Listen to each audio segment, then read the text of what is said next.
As the Ingrid B. Lacey Middle School Marching Band performs the national anthem.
Ladies and gentlemen, let's give it up one more time for the amazing Ingrid B. Lacey Middle School Marching Band.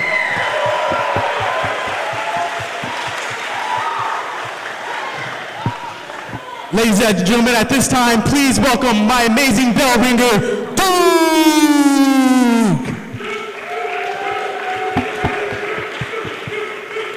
And ladies and gentlemen, also please welcome the lovely Miss Gold Rush, Jeannie Jim, and the amazing Miss Pacific Local, Marissa Lai.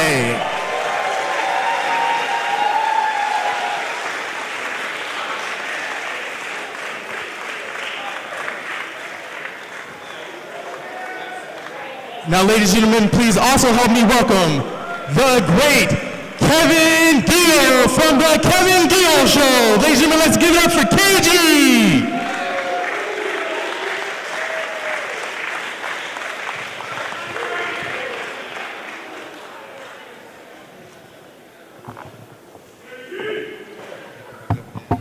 Pacifica, California, how are you guys feeling tonight?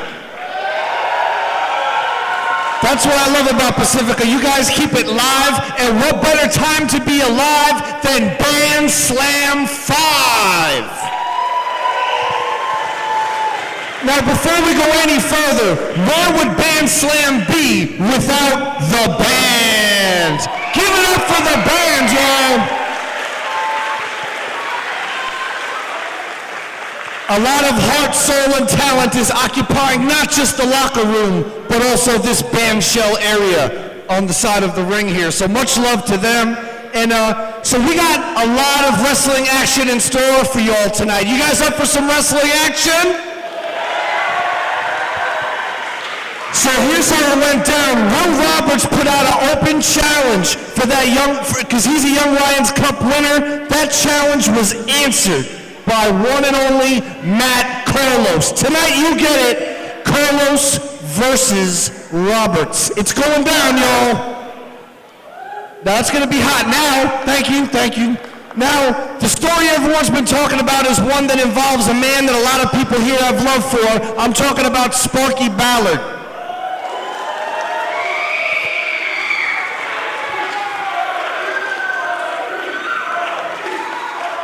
Sparky Ballard, a world-class official, a world-class human being, is in a very unfortunate position tonight because he is putting his career and livelihood as a referee on the line. And this isn't in an online video game match. It's not going to be played out via cards or checkers. He's going to be facing Rik Luxury. Ballard versus Luxury, accompanied by Donovan Troy. and Ballard's career is on the line. That's going to be heavy. I just got to put that out there. We got the stars of the Dynamite division in action, and of course, the huge 30-man battle royal for that Band Slam Cup. And I would be remiss if I did not mention that JR Kratos will be competing in that battle royal for that Band Slam Cup. So Pacifica, are you ready to turn up the volume? Are you ready for Band Slam 5? Can I get a whoop whoop? Pacifica, you're the best. Let's get this started, y'all.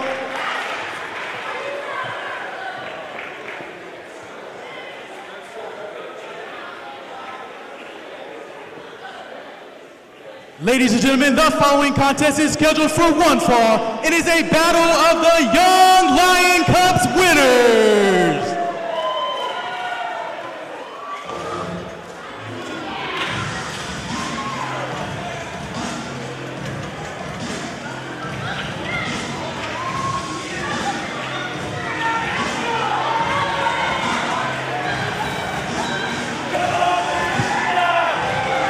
Introducing first, making his way to the ring from Union City, weighing 192 pounds, out of control, Matt Carlos!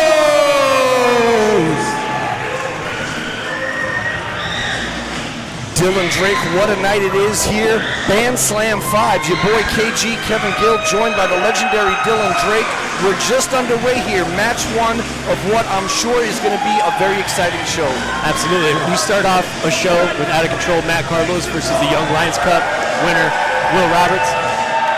I think you're in for a special treat. That's how you're starting this show. You're starting off really, really hot. And Matt Carlos, no stranger to that Young Lions Cup. He's held it before, and that's what I think makes this open challenge so great. Will Roberts, clearly a fighting champion, opening it up to anyone who wants to face him. And Matt Carlos is the first one out of the gate. He's out of control. He is out of control. There's no control in Matt Carlos.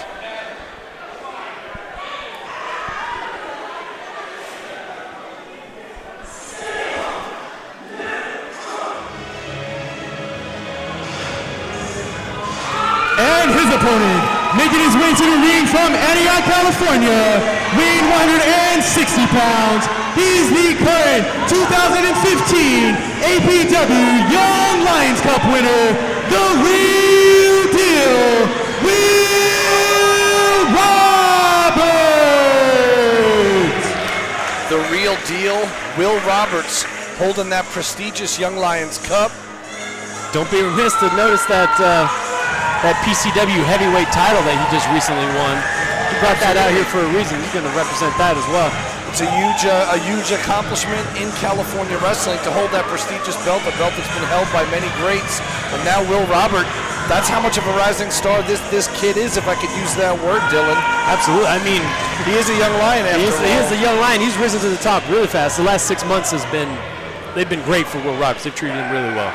But as you know, Matt Carlos has been to the top of that mountain many times.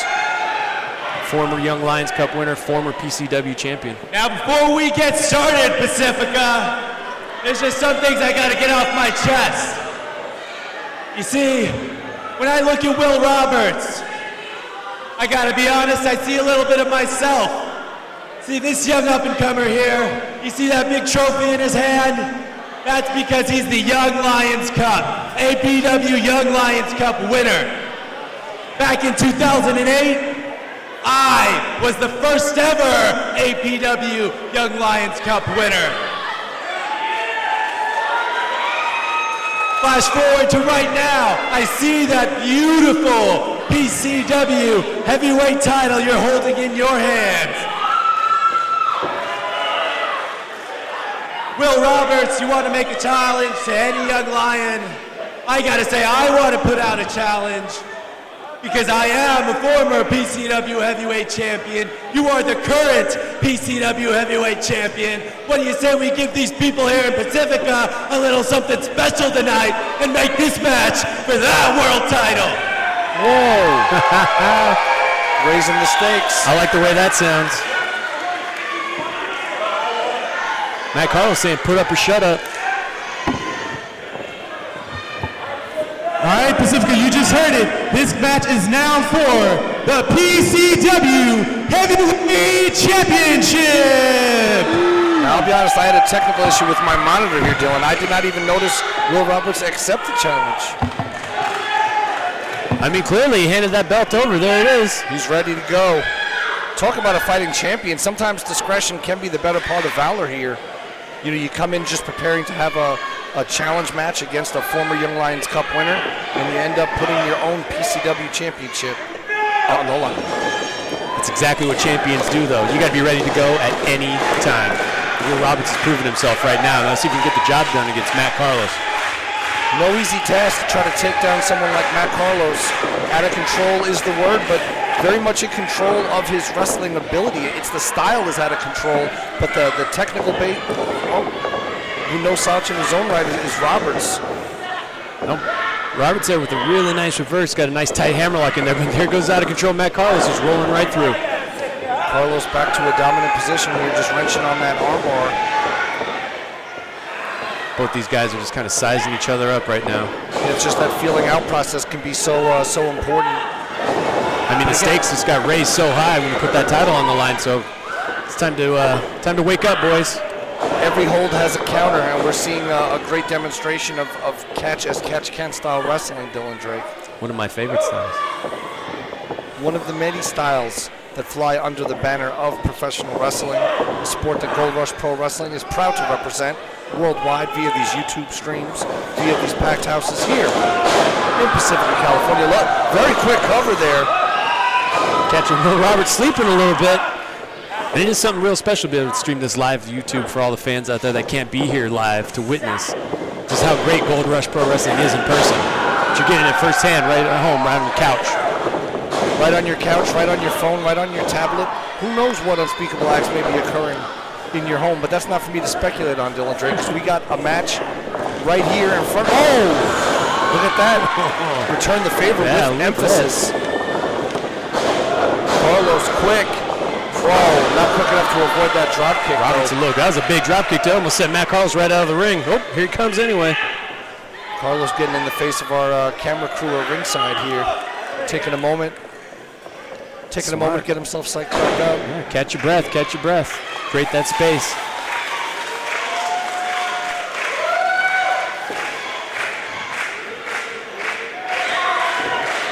It's really great to see Matt Carlos competing one-on-one here, really getting his opportunity to shine as well. He's been just really involved with the Creepy Coffee movie crew, you know what I'm talking about? That's quite a creepy crew.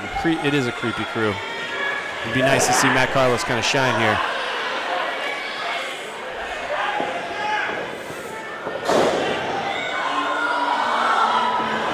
Whoa, Will Roberts all the way up and over. Look at that. Beautiful arm drag and another one. This is like a wrestling clinic, Dylan. Look at that. Nope. God, Matt Carlos is so quick, so smart. But so is Roberts, right back into it again. And it's just that catch as catch can, as I said earlier. It's just a very quick exchanging of holds and counter holds. This is wrestling, Dylan Drake. Neither of these guys is going to get the upper hand on the other until one of them makes a mistake. That's true, and at this rate, I didn't catch the time limit on this. Whoa, very, very well done by Matt Carlos. Just like that. Changes the tide. You hear how hard Will Roberts just hit the floor right there? There's no bats out here. There's no padding. No padding. Pads didn't make it onto the budget sheet this time out. We don't need pads. We don't need no stinking pads. Carlos taking flight. Plants that drop kick flush on the face and chest region of Will Roberts, and Roberts, for the second time, takes that long fall all the way down to the hardwood floor. Matt Carlos got in mind here. Out of control. Wow. Caught him with, I don't even, what would you call it? It's almost like a sideways tope. Yeah, like a tope just threw the second there, right into a cross body. Tope con sideways. Right across, and drove him into that unforgiving steel guardrail as well. Be careful, that's my mother sitting right there. Dylan Drake's mom, a fixture at ringside. Well, she's here to see Ethan White win the Band Slam Cup trophy tonight. You feel like it's Ethan's night tonight? Oh, it's got to be his night. Whoa, look at this, still fighting. Whoa, Roberts did a headstand on the ring to counter that offensive attempt, and then dumped Carlos on that again. You could hear the impact, Dylan. Into a handstand, into a head scissor, to the outside. Matt Carlos is down.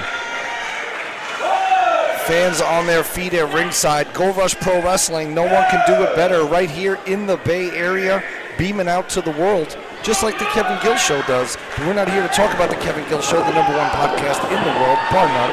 We're here to talk about so much on the line in this match, as you said, because now that PCW title is on the line. Look at this.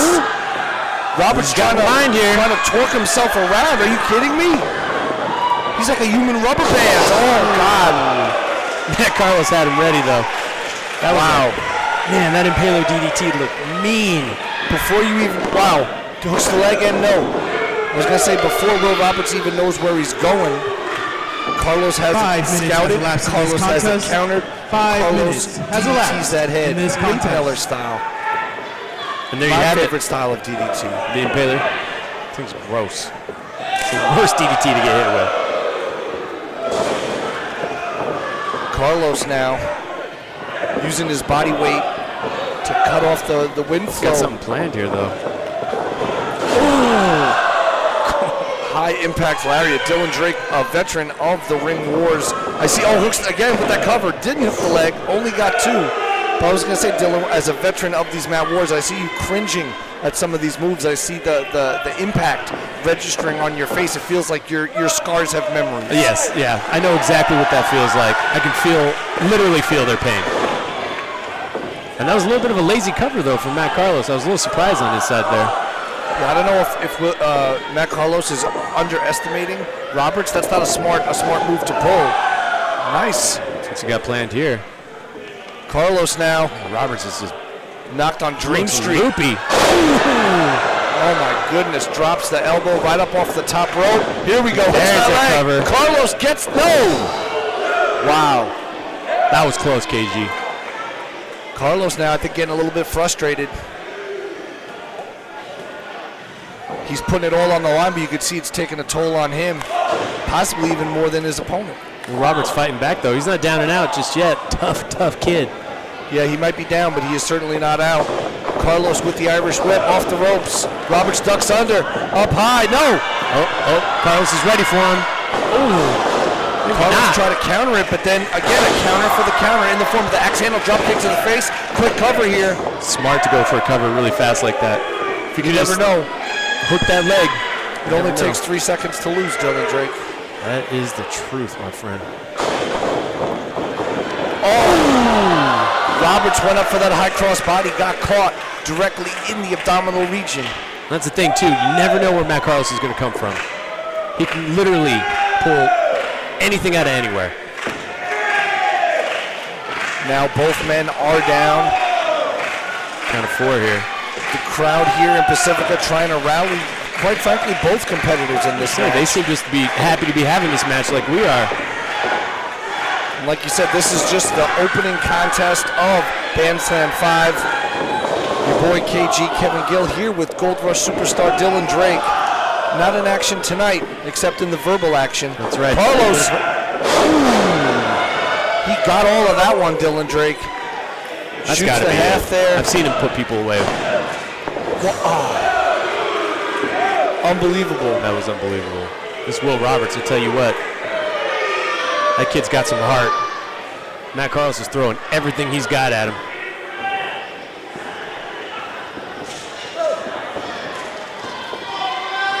Looking a little dazed, looking a little loopy. What's Matt got for him now? Going through here. Look at Roberts, the agility. Carlos Straight for again. Carlos. Beautiful arm drag. Ducks under. Whoa, referee almost got caught with that. Roberts is up though, loopy. So quick to his feet, but like you said, not fully there. Roberts off the ropes. Now look at Carlos, catches him with that elbow. That rolling elbow right there. Very unpredictable style by both these men. And you know, I started to cut you off. They start going one place with the move. There's a counter and then a counter for that, and it ends up being something totally different than what it started. That's right, and he had Will Roberts on the ropes there, and Matt Carlos so smart with that drop down, just threw him right off his game. Ooh, That's what I'm talking about right there. He was holding him up in that stalling vertical suplex, and out of nowhere, Roberts, being the ninja that he is, adjusted his body weight so fluidly, he was able to bring it down into that colon jawbreaker. Yeah, jawbreaker slash stunner. Yeah. Right. Call it an ace crusher, brother. Ace crusher. We can go back to New Japan. We should. Let's go. I hear they have a few spots open. Yeah, a few spots are opening up, right? But I digress, because Roberts, look at that, man. Textbook execution, plants 2 drop kicks in a row. Matt Carlos still on his feet, though, after 2 drop kicks right in the mouth. You don't want to get repetitive with Carlos. Carlos can't, nope. Oh my God. I don't know what was worse, that low drop kick to the abdomen or that impact onto that turnbuckle. Did you see his head snap back off that second rope? We had the perfect vantage point for it. Roberts now rushing in. Body press into the corner. No give, nowhere to go. So much more devastating than a traditional body press, if you will. It's got something in store for him. Look at the balance of Roberts. Look at the momentum. Beautiful stalling, headstand, ding, drop kick. Yeah. I don't know what to call it. I'm sure. Like Carlos with the discus clothesline evens the score. In this contest. You call it, you better keep your eyes open, otherwise you can get your head taken off. Man, oh man. And that's just telling the story right there of these two, back and forth. You got a pendulum handstand off the top rope, swinging kick to the face, right into a lariat clothesline that takes your head off. Going for that crusher again. Carlos, wise to the game, got it scouted. Roberts out the back door, going again for it. Gets all the way up. It's like a modified sliced bread. Yeah, number 2. sliced bread there. Or perhaps the original sliced bread. Here we go. Only 2 3/4. I can't believe this is the opening match, Dylan Drake. It shows you what a loaded card we have tonight here in Pacifica for Band Slam 5. Titles are on the line. Careers are on the line. A whole lot's on the line, Dylan Drake. Somebody's future is going to be made, too, whoever walks out of here with that cup. Exactly. It's like a blank check, brother. That's right. Going for the same thing. Carlos caught him, though. Going for that Union landing. No. Counter for that as well. Wow, Roberts caught him. Was that a headbutt? Headbutt straight to the solar plexus. Look at that execution. This could be it. Roberts got him. Well done. The winner of this match and still BCW Heavyweight Champion, Will Roberts. An incredible match, Dylan Drake. An incredible showing for both of these men, but it was Will Roberts who was the savvier of the two. He was a little bit quicker, he was a little bit savvier, and at the end of the day, he retained that PCW title, and he continues to represent that Young Lions Cup. Absolutely, absolutely, representing to the fullest. And Matt has nothing to be ashamed of. He gave that kid everything he had and more. And like I said, it was going to come down to one little thing, catching somebody off guard. 100, brother, 100. Now Carlos looking a little surprised, maybe a little bummed. He's got nothing to be worried about, nothing to be ashamed of. Should be happy for this kid. Uh-oh.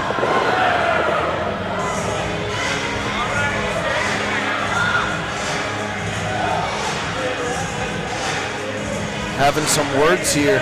There it is. A show of respect here. I can read his lips from here for that classic wrestling vernacular. I love you, brother. I love you, brother. Class act from Matt Carlos here. As originally said, of course, by Jimmy Superfly Snuka. Matt Carlos looks on. Victory was not his today, but sportsmanship remains in the heart of Matt Carlos, one of the many great competitors here in Gold Rush Professional Wrestling. But today, Dylan Drake, the story is about Will Roberts. Will Roberts did it. He's got the cup. He's got the belt. He does. He's got all the gold right there for now. Look at him. Standing tall. Standing tall. Well, Dylan Drake, great year for him so far. I can't wait to see what we have next, brother. I know. Let's go.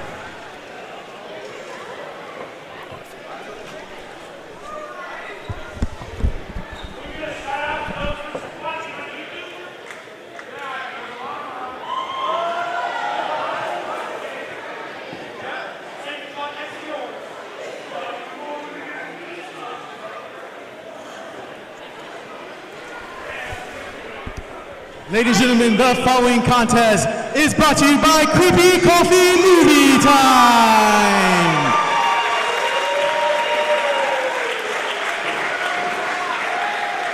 Your official for this bout, referee Jacob Lee.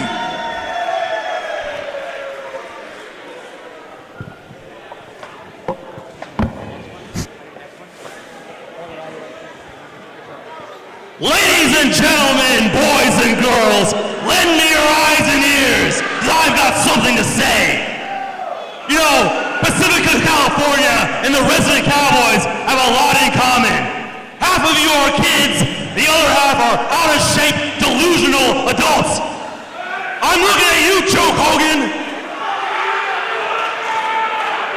You know, the resident cowboys are so delusional. They think that they can win a couple little battles and that they can win the war against the Creepy Show Carnival, and that's not the case. The only thing certain is that tonight we will deliver wondrous delights and freakish fights, for we are the Creepy Show Carnival. Welcome to the show.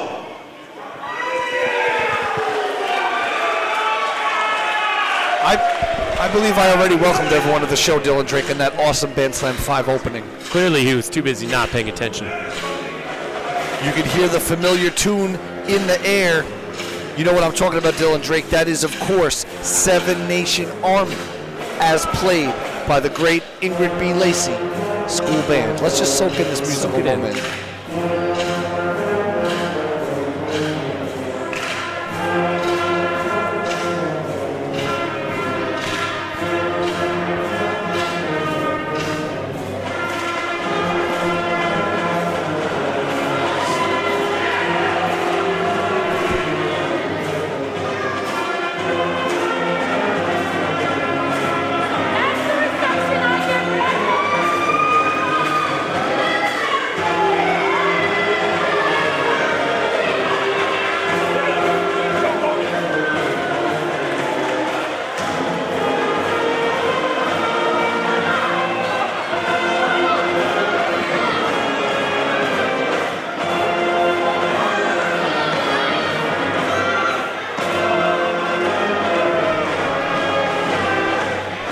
Mixed tag team action coming up.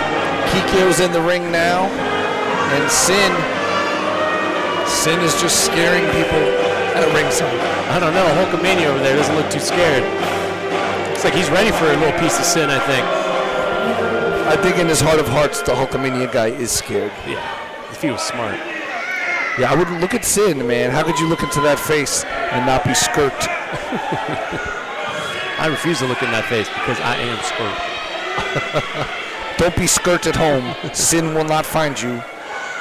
That is unless, of course, you choose not to like Gold Rush Pro Wrestling on Facebook. If you can hear my voice right now, head on over to facebook.com/Gold Rush Pro Wrestling. Sounds like a beautiful idea. And their opponents. It sends Sin to your house. And to your dreams. What should I say? Yeah, those still Nightmares.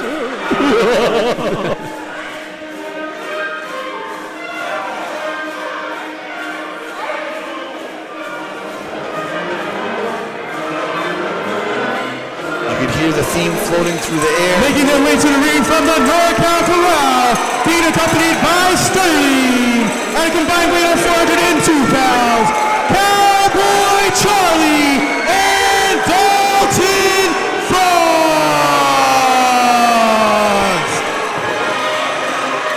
The band, of course, playing the theme from the Magnificent Six. Very appropriate theme for our resident Cowboys. It's true. Is it Magnificent Six? I thought it was Magnificent Seven. I always thought it was the Magnificent Seven myself, but I didn't want to go against the producer. No. Maybe it was the prequel. It could very well be. The prequels often come out first, but some movies do it old school style and have the, do them in reverse order. I have it definitely feels a lot like Family Day at Hooters right now at Gold Rush Pro Wrestling. This is a beautiful family here, but who's going to wrestle now? Now I see Kikyo, so is Charlie's all geared up here? Is Cowboy Charlie going to get in the ring? I believe Charlie is scheduled to compete.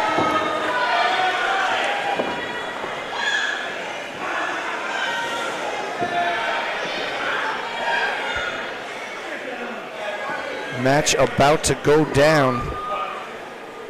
Now Charlie, he's not the biggest guy in the ring, but at least he's got Dalton Frost on his side. Yeah, when you got Dalton Frost on your side, that is like it's like a multiplier. You know what I mean? He's also got I apologize. I'll just shoot with everybody. I don't know her name. The lovely cowboy lady, Cowgirl. My bad. But she's keeping a watchful eye on the action. She's got to keep her eye on Creepy Dude over there too, because who knows what he's got up his sleeve. Creepy Show Carnival.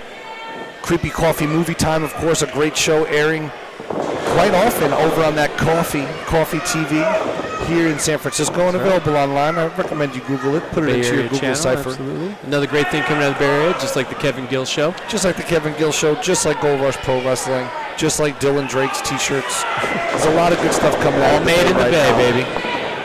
Collar and elbow tie-up by these two behemoths.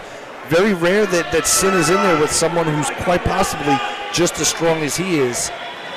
Dalton Frost is freakishly strong. He reminds me of a Northern California Stan Hansen, if I may. Yeah.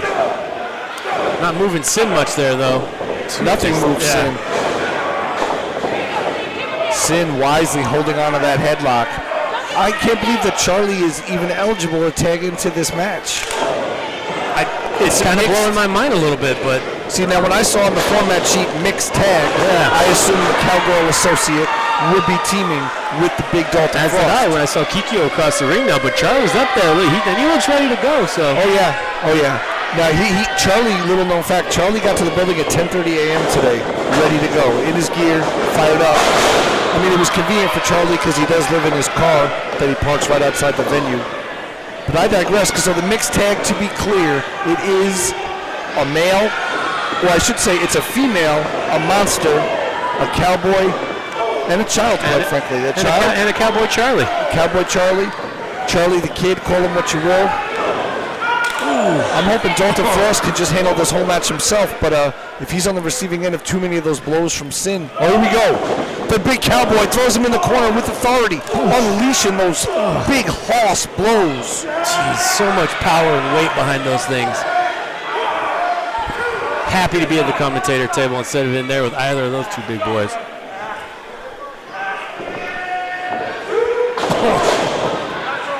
These guys are just beating the crap out of each other right now. Just, here what? I'm going to hit you.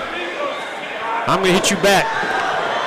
When Kikyo over there, choking out Dalton Frost, the ref. Jacob Lee needs to turn around, get his eyes on the prize here.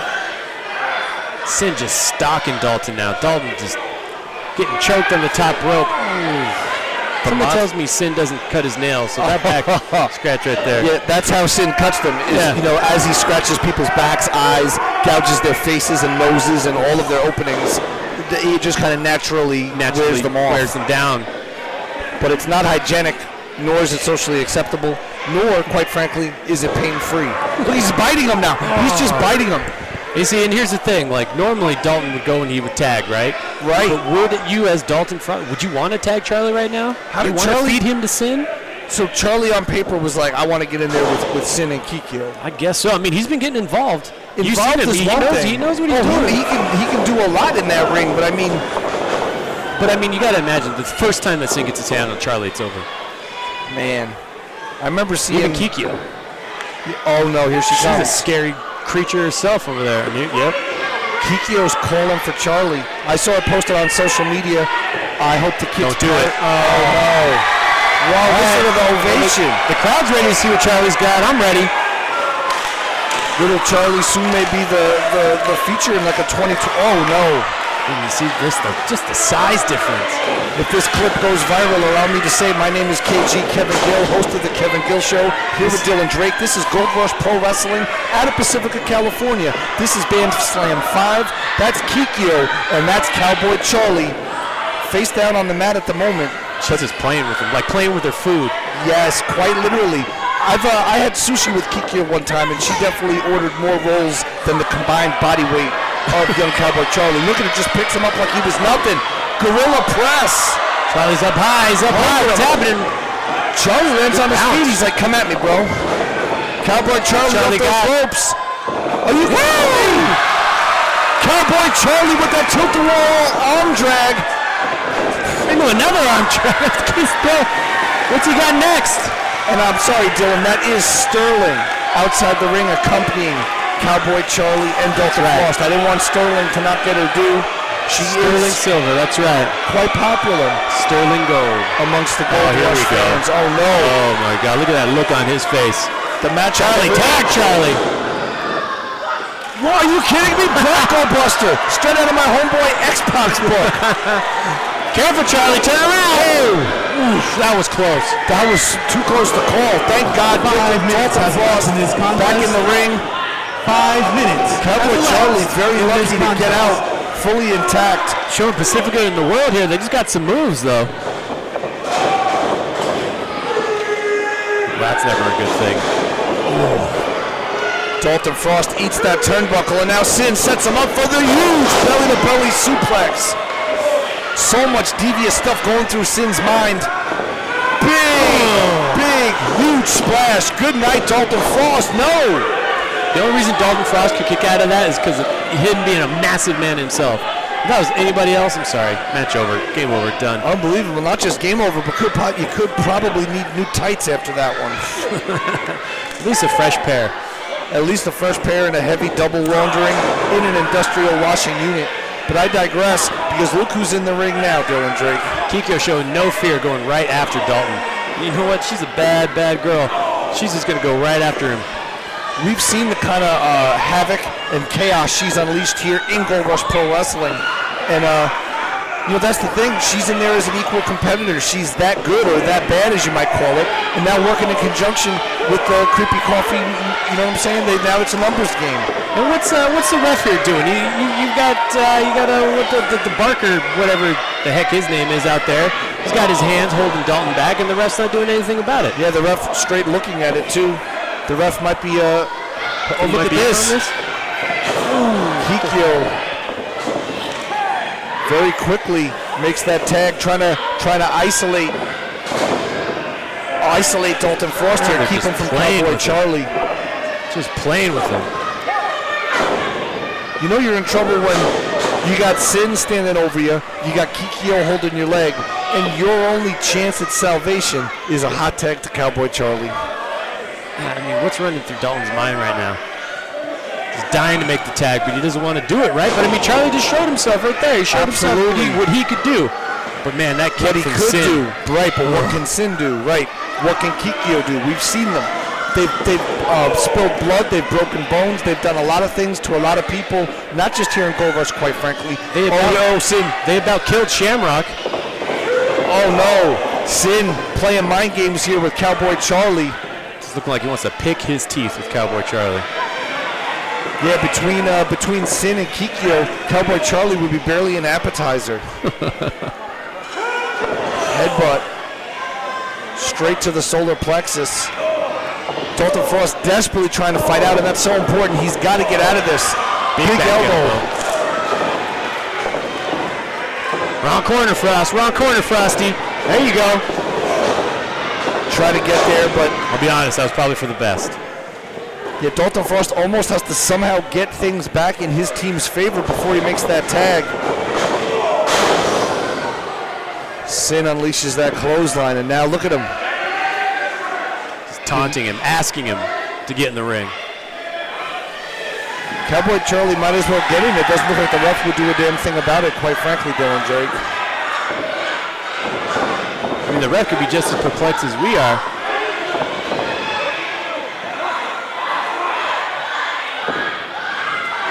Sin now getting the big cowboy back up to his feet. Crowd getting behind Frost here, though.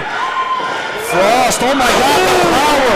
Beautiful spine buster, Dylan Drake. It's like he was tuning up the band over there. No doubt. Unbelievable, and now both men are down. These next few seconds, these next 6 to 8 seconds are going to be pivotal. I mean, if you're going to attack Charlie at any time, now's the time with Sin down. You don't want to let Sin get back to his feet and then attack Charlie, I'm telling you. Absolutely. Charlie, if he wants to be successful, is going to need to capitalize on the momentum of Dalton Frost. Here we go. Here we go. Charlie attacks himself in. Whoa. Top rope Rana. Kikyo rushed in, but she got caught with the Rana. Charlie's like, come at me, bro. Charlie with the handspring elbow. Straight out of Great Muda's playbook. Who knew this kid had the New Japan app? Oh my God. Beautiful treble in the West there, huh? Look at Cowboy Charlie's fired up. Oh, fired up. He's got to stay on her, though. You just got Kikyo down. You got to get up. But now he's in trouble. The monster Sin has got a hold of Cowboy Charlie.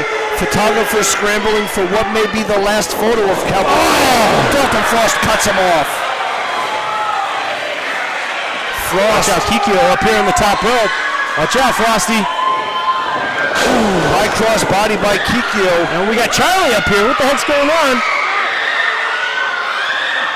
Cross body. Oof.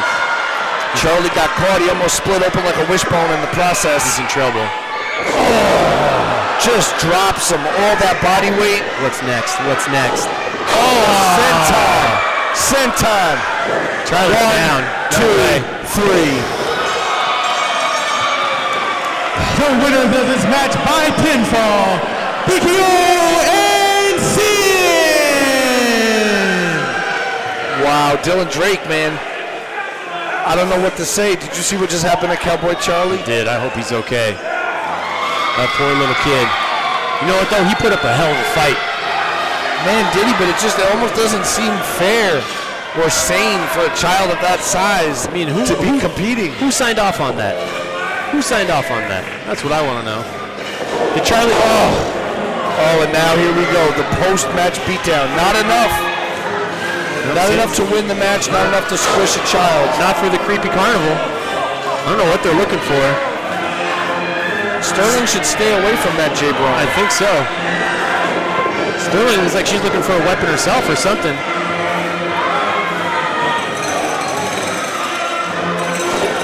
Carney through and through. Carney might be... Is that Frost's bull rope? He's got Frost bull rope. Now he's just insulting. Straight Carney tactics now, combined with the horror show. And Sin is hanging Frost out to dry here. AC the Barker finally serving a purpose, although it was a very, very devious one. Oh no. And he was just choking Frost on the top rope. Somebody's thank you. Thank you, Matt Carlos.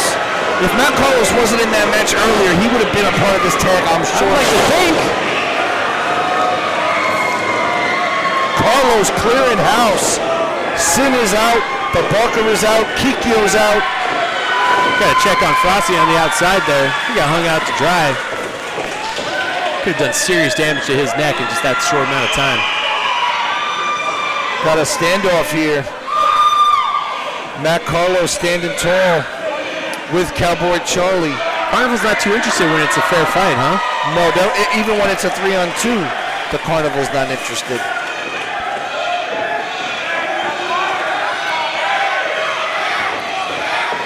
I mean, where are they going with all this? What is the ultimate goal of this creepy coffee? I just don't think there'll ever be any peace.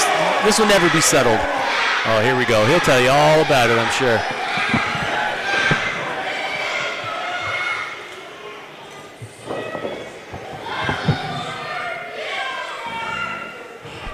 Now I know I cannot be the only single person in Pacifica who is sick of every single one of you in the Creep Show Carnival.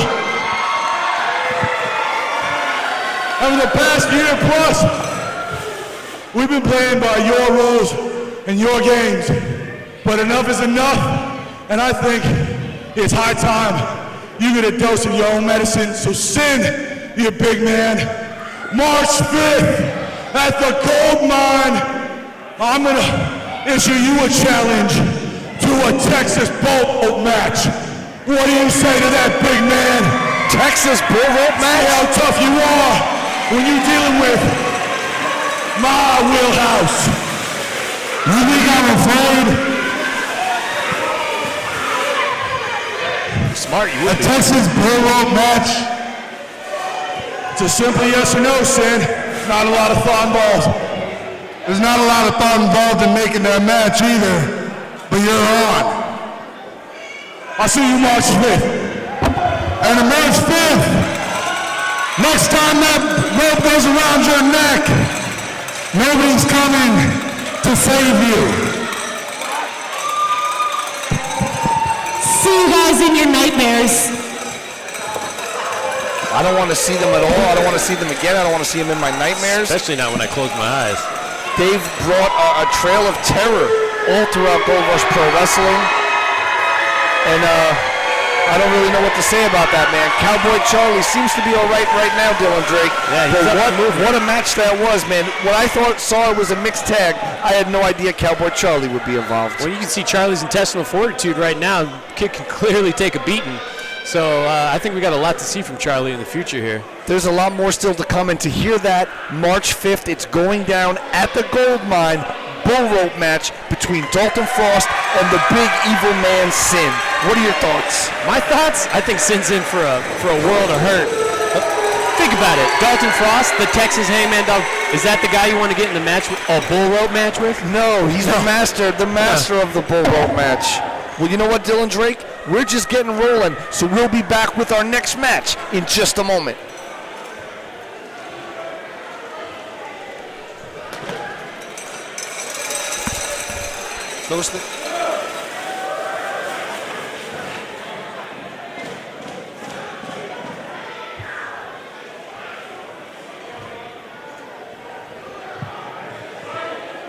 Okay, ladies and gentlemen, before we get on with our next contest, we just want to thank some of our very, very special sponsors.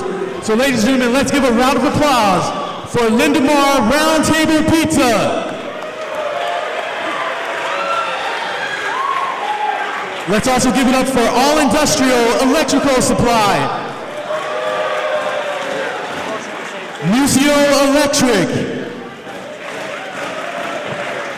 Dial Glass and Window Company. Creepy Coffee Movie Time. Pacifica Auto and U-Haul. How about Florey's Books? Mary Brown Farmer Insurance. Goodfellas. Pacifica Transmission. Anime Sports. Devil Slides Tap Room. Camelot Fish and Chips. Columbo's Deli. Dr. Faye. And last but not least, Upper Crust Deli. Let's give it up for all of our amazing sponsors one more time.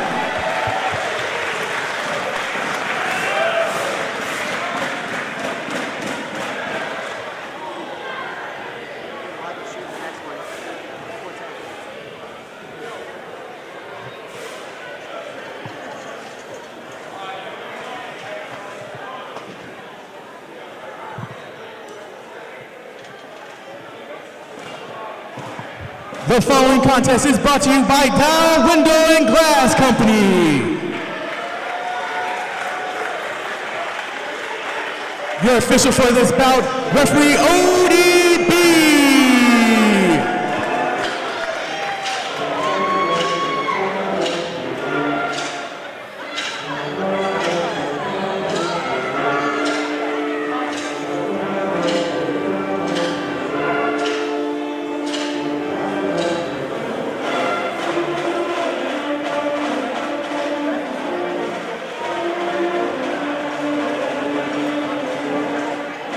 The following contest is an elimination fatal four-way to determine the #1 contender for the Gold Rush Tag Team Championship. Introducing first, making their way to the ring at a combined weight of 330 pounds, the team of Virgil Flynn and the Angel of Flight, Mike Matthews. Gold Rush just keeps on rolling, keeps getting better and better, huh? Unbelievable four-way tag. Elimination rules. We're going to get #1 contenders tonight. Any match that Virgil Flynn is in is instant must-see TV. Absolutely.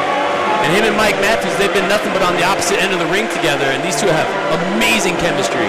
They sure do. Yeah, they've really had a great a great run of matches against each other, and using that experience and that connection in a way, they've been able to reverse engineer themselves into an amazing team. I think there's a lot of really great things in the horizon for this team right here. And of course, the Band Slam band playing that Uptown Funk. You mean? BCU, baby. We'll hit you up, Virgil Flynn. You're the man. You too. We got love for you too, Mike We got love Matthews. for you too, Mr. Matthews. To me, this is my pick to win this one. These guys right here. Oh, but they got they got their work cut out for them right here. We went from the band playing Uptown Funk. And their opponents making their way to the ring from the Boracay Islands at a combined weight of 366 pounds, the team of Eki Soul and Johnny Dynamo Pinoy Pride. Lots of high energy. This is a high energy team right here, Pinoy Pride. Absolutely hyped up. These guys have been geeked up for hours, ready to display that pride. And chances are they're probably the ones that drink my highball energy drink. They probably drink more than me. I thought I had one out here. I don't know what happened to it. We're out here drinking some highballs together, but all of a sudden mine's gone. We'll see if we can work something out Stuff for you, is too brother. delicious. Got to keep my eyes on it.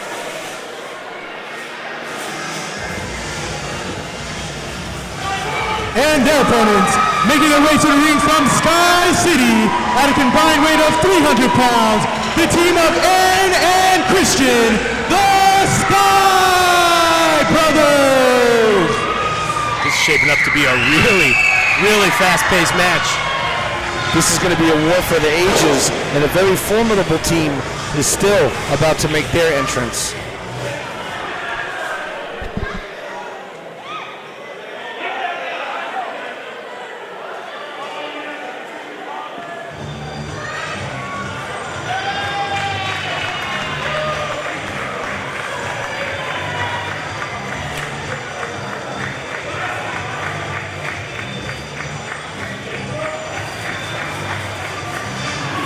That music can only mean And one their thing. opponents making their way to the ring from the last stop on the loop, New York, California, at a combined weight of 413 3/4 pounds, the team of the Ace, Buddy Royale, and the unorthodox Levi Shapiro, the Classic Connection.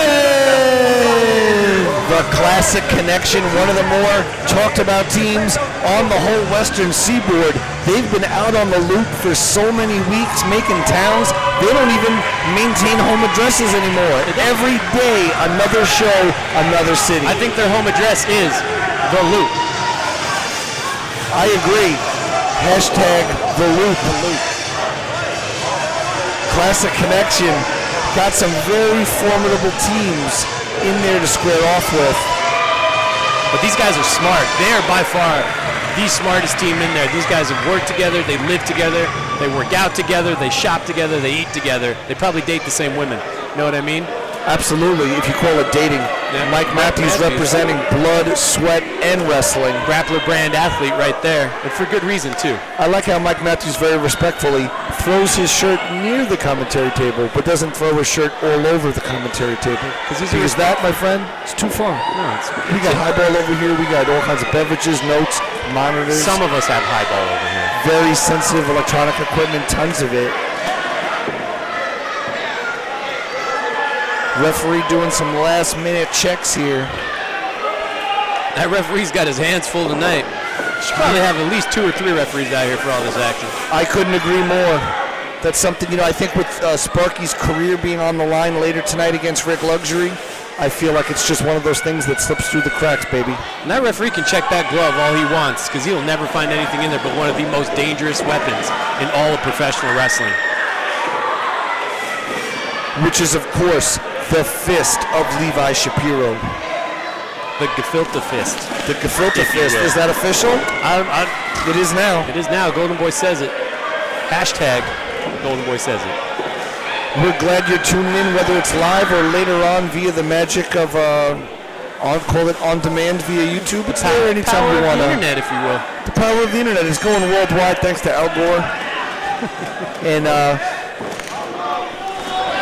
There you go, Virgil. I might keep this shirt, actually. That's not a 2X? Does Virgil wear a 2X like me? Is that the? Might just have to cut the sleeves off a little bit. Make it a chachi. That's right. I'll make it like a compression shirt for my bloated carcass. But I digress. It's not about bloated carcasses, Dylan. Not tonight, my friend. It's about the #1 contender ship for that Gold Rush Tag Team Championship. Elimination rules. So that means there's going to be a series of pinfalls or submissions, and only one team will remain standing. As I stated earlier, my money on Virgil Flynn and Mike Matthews. That's a pretty safe bet, I'd have to say, but with the Classic Connection in there already strutting, showing why they are the strut-off champions. But Pinoy Pride not impressed. So let's see what Buddy Royale's got in store for Mike Matthews here. Last thing you want to do is get to the mat and wrestle with Buddy Royale. That's right, Dylan Drake. The last thing you want to do is I pop the top on an ice-cold highball here. My secret revert. Cracking myself up. My secret reserve highball, not the one that's missing from Dylan Not Drake's the one missing from my side of the position. table. Levi Shapiro and Buddy Royale quite pleased with themselves. Of course, I was there the night they won the Cauliflower Alley Strut-Off Championship the most recent time. I, in fact, was one of the judges. Now, was that the one I was in? Me and Hip Hop Harry? Yes, you guys came very close. Yeah, we had the gimmicks down. There was a lot of talent in the room that night. There was a lot of talent. And those Shout guys out to our man Short Sleeve Sampson. Oh, good old Short Sleeve. One of my great regrets is I never got to interview Short Sleeve Sampson yet for the Kevin Gill show. But I had some super in-depth conversations with him. Well, as soon as you do, that's going on my playlist. But I don't want to digress within a digression here. That would be bad wrestling protocol. Mike Matthews right now in there with Johnny Dynamo. Dynamo escaping that leg scissors and plants on a good old grade A side headlock. Johnny Dynamo, he's the biggest man in this match right here. He's the power here tonight. He's the power, but some say Classic Connection are the glory. Matthews, look at that. Very unorthodox. Catches Dynamo with that kick. Created some separation. So key. It's like Dynamo got a pretty good wrench on that shoulder, though. Matthews is favoring it already. Looks like Dynamo's been working on that mustache as well. That thing is filthy. It's not quite as sleazy as Joey Ryan's, but perhaps that gives him a bar to shoot for. Dynamo taking his time here. Matthews catches him faster than you could call it. Was Matthews drawing inspiration from Virgil, or was he shooting Virgil a look? I don't know. Ow! They both just got caught up right there. They both had the same idea at the same time. Dynamo, though, on top. So dangerous, so dangerous. Unbelievable. And trust me, take it from a man who's suffering from a broken hand right now. All it takes is one split second for something bad to happen. One hesitation, one misstep. A man who very rarely, if ever, missteps is Virgil Flynn. Flynn, very smart. He's going to have this Dynamo blown up here in a matter of seconds. Virgil running him until he's winded and then striking him repeatedly in the abdomen. Bridging Plex, the power of Virgil. Well, Northern Lights there, Johnny Dynamo on the biggest guy in the ring in this match. That's why Virgil Flynn's caught the attention of Global Force Wrestling. That's why Virgil Flynn, I predict, is the next big star to break out of this area. All he needs is to be seen. Oh, he didn't see that coming. Big power slam by Dynamo. Plants Virgil Flynn in the center of the ring. Not even a 1 count, Dylan. Because of all the eyes on Virgil Flynn right now, that's even more of an opportunity for everybody else in this match to show what they've got. 100%. I happen to know for a fact Jeff Jarrett is constantly YouTubing Virgil Flynn and then calling Scott D'Amore on the side to discuss what he's seen in the matches. But I digress here because we got one half of the Classic Connection, the ace, Buddy Royale, starting to tangle here with Virgil Flynn. Again, Buddy just trying to go to wrestle. Virgil with a quick roll-up, though. Look at the wrestling ability of Virgil. Buddy Royale trying to just force the hands of Virgil apart here. Virgil again with the show of strength. Virgil's got power, man. He's got power, agility, charisma. 5 minutes has elapsed in this contest. Pound for 5 pound, minutes has ounce for elapsed ounce, in this Virgil contest. Flynn is the best wrestler in Northern California. Absolutely. I would agree 100%. Especially right now with my broken hand. Absolutely. Of course, otherwise it would be a different outcome, Dylan Drake. But on the bright side, if we're going to keep that PMA, you getting that hand injury led to you doing commentary with me tonight, and that's not a bad thing. Not at all. It's a good thing. That's a great thing. Shapiro now setting him up. Wow, beautiful standing suplex. Hooks the leg of Flynn, only 2. And I mean, the Sky Brothers haven't even gotten in this match yet, have they? No, sir. They're like cupcaking over there in the corner. I'm not even sure what's going on. Comparing notes. Might actually be the smartest too, though, if you think about it. Yeah, let everybody else get beat up, get bruised, get blown up. Nice and worn out. Eki Soul whips in Buddy Royal, plants that drop kick, trying to rally this crowd for support. And Levi, the consummate professional, just in there breaking up that count. He knows the rules. He knows just how far to push them. Absolutely. As the old saying goes, he has until 5. He's got until 5. Speaking of 5, this is Band Slam 5 as Buddy Royal makes the tag to Levi Shapiro. Send him up for a double team here move. Gets him up, big double suplex. It's got Eki Soul in a bad way. Eki Soul able to kick out and keep going, continuing on. Eki Soul has not been eliminated.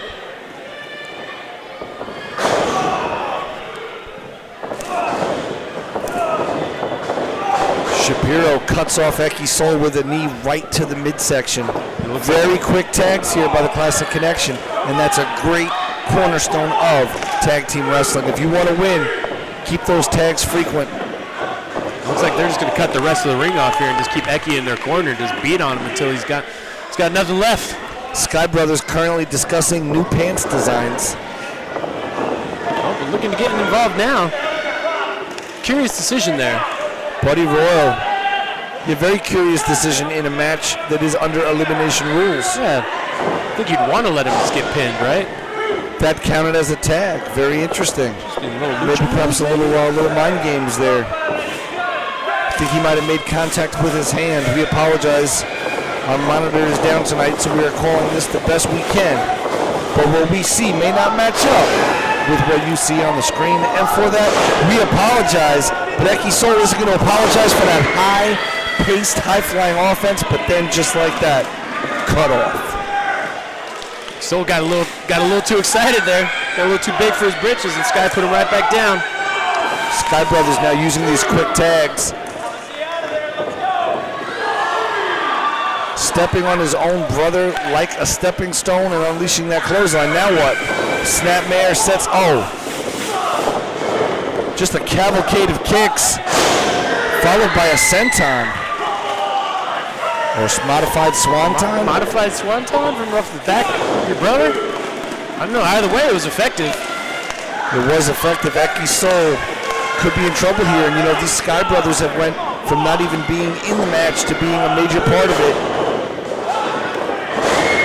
Wow. You know what, it was smart of them. Now they're just taking their time. Picking the bones of Eki Soul. Somebody's been studying Young Bucks tapes.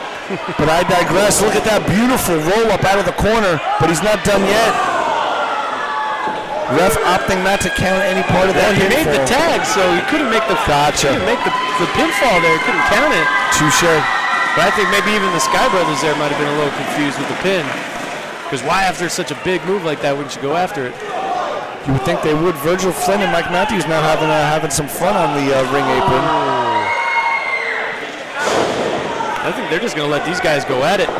Two vets right there know exactly the story, the deal. I get the sense the Sky Brothers watched that new Young Bucks documentary available from highspots.com, and look at that Dynamo. Goodbye. That's what Dynamo does best. Those German suplexes, man. Dropping one of those Sky Brothers right on the back of his nugget, right on the back of his melon, right on the back of his home piece. Taking out both the classics here. Drop kicks for both of them. And now, Pinoy Pride stands. Look at this. Dynamo picks up his partner and hurls him all the way to the outside. topples those men like bowling pins, I tells you. Taking out both of the Sky Brothers. Classic connection with the double team atomic drop.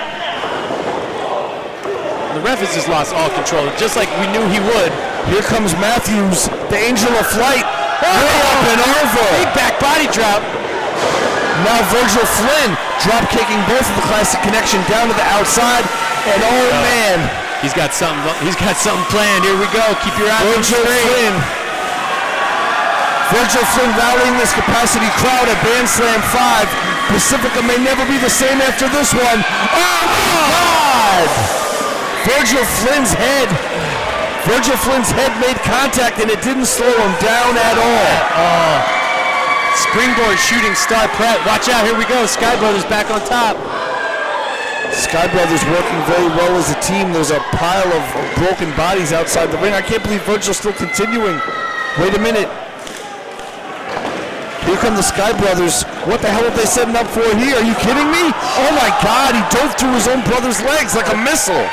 Launching Levi right over here. Now we've got one half of the classic connection. Almost took out our commentary position. There are bodies everywhere. Wait, it's not done yet? Looks like Aaron's got something in store too. Aaron Sky getting this crowd absolutely nuts here. Are you kidding me? Not even everyone's standing yet. Ooh. Oh my God. I don't know what to say, Dylan Drake. Bodies are everywhere. 10 minutes has elapsed in this contest. 10 minutes has elapsed in this contest. I don't think any of these guys even know where they are right now, but the Sky Brothers are back on top. Sky Brothers trying to capitalize on that momentum. Super kicks back and forth. Virgil down. I'm just waiting for the Sky Brothers to sweep each other. Perhaps wow, look at that. Virgil's neck.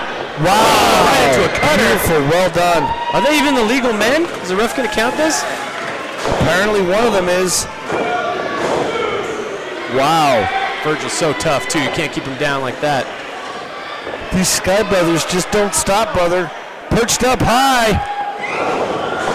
Looked like he went for a double stomp there. I don't think he got all of it though. Oh my God. That's it. Good night, Phoenix. Oh, here comes Matthews.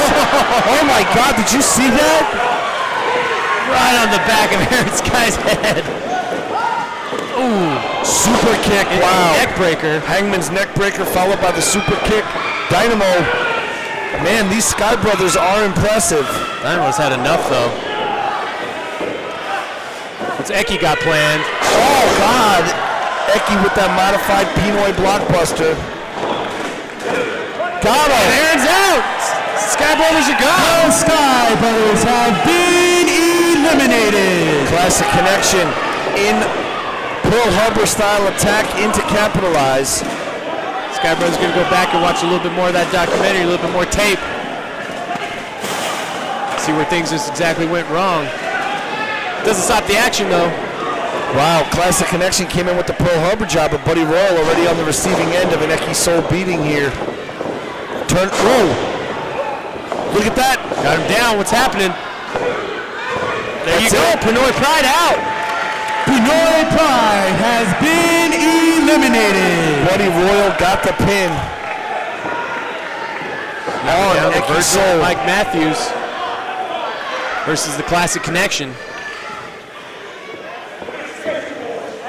Now, of course, the Classic Connection here, they've been a team for a lot longer than the team of Matthews and Flynn.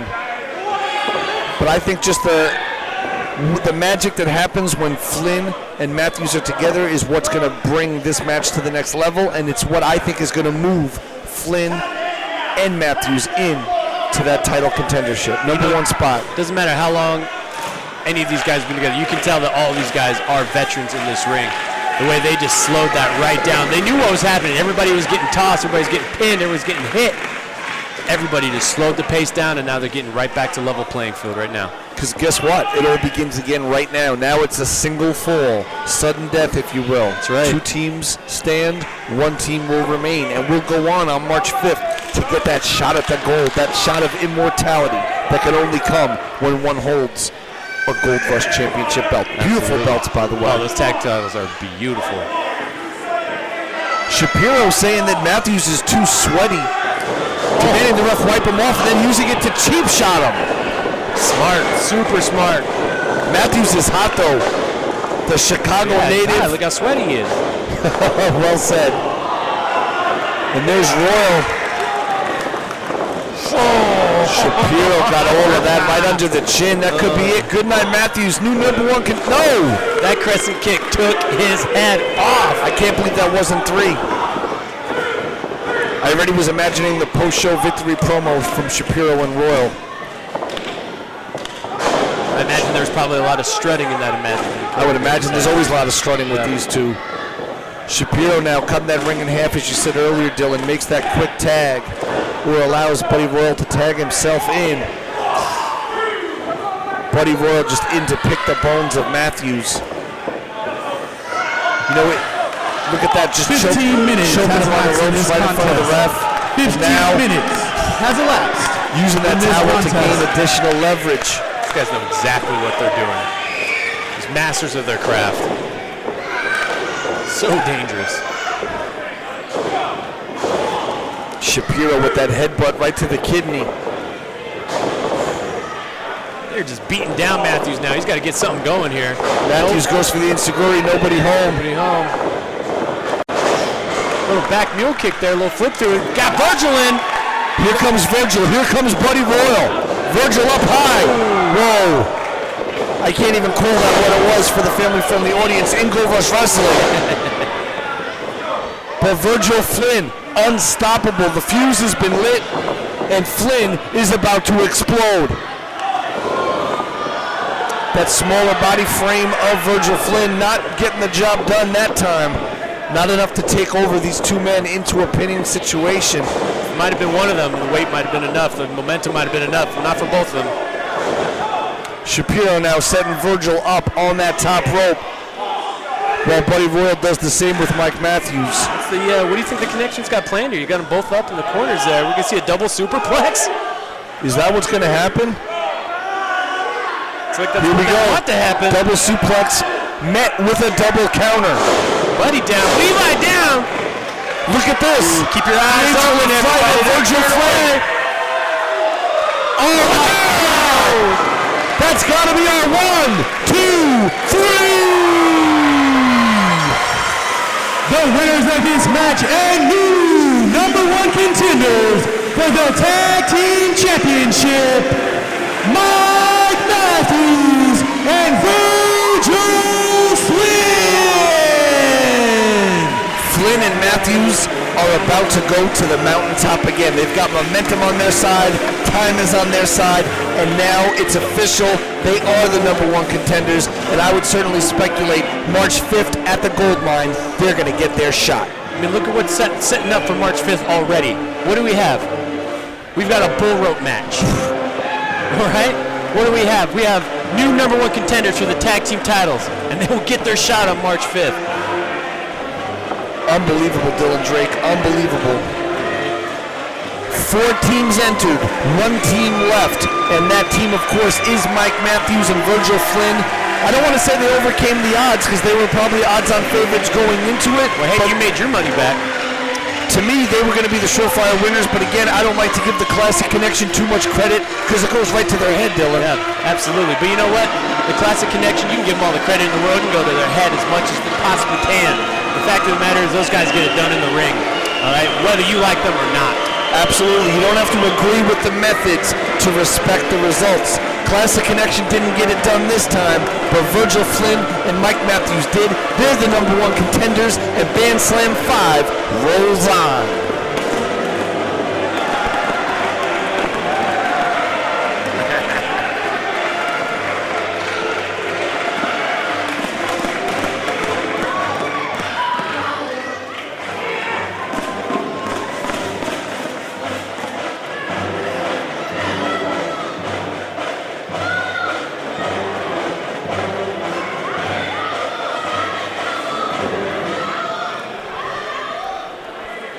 Things are about to get very, very interesting, Dylan Drake. So ladies and gentlemen, before we get on with our next match, I've been informed that someone driving an Acura that is either gold or silver has left their headlights on. So again, if you have an Acura that is either gold or silver, your headlights are on in the parking lot. Also, I'd like to point out that we have a great raffle going on tonight, guys. So if you'd like to buy raffle tickets, please do so. It's $1 for 1 ticket, or $5 for 6 tickets, $10 for 15 tickets, or $20 for 40 tickets. You can buy tickets now and through the end of intermission. Who's the action back started?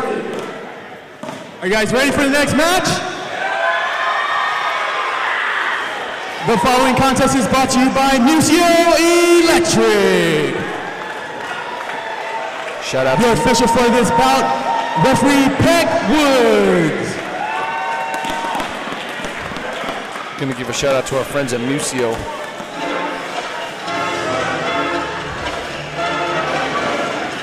Musical Electric sponsoring this match.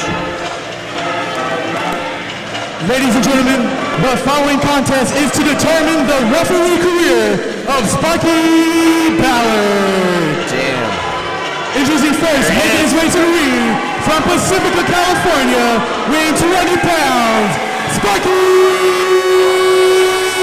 Ballard!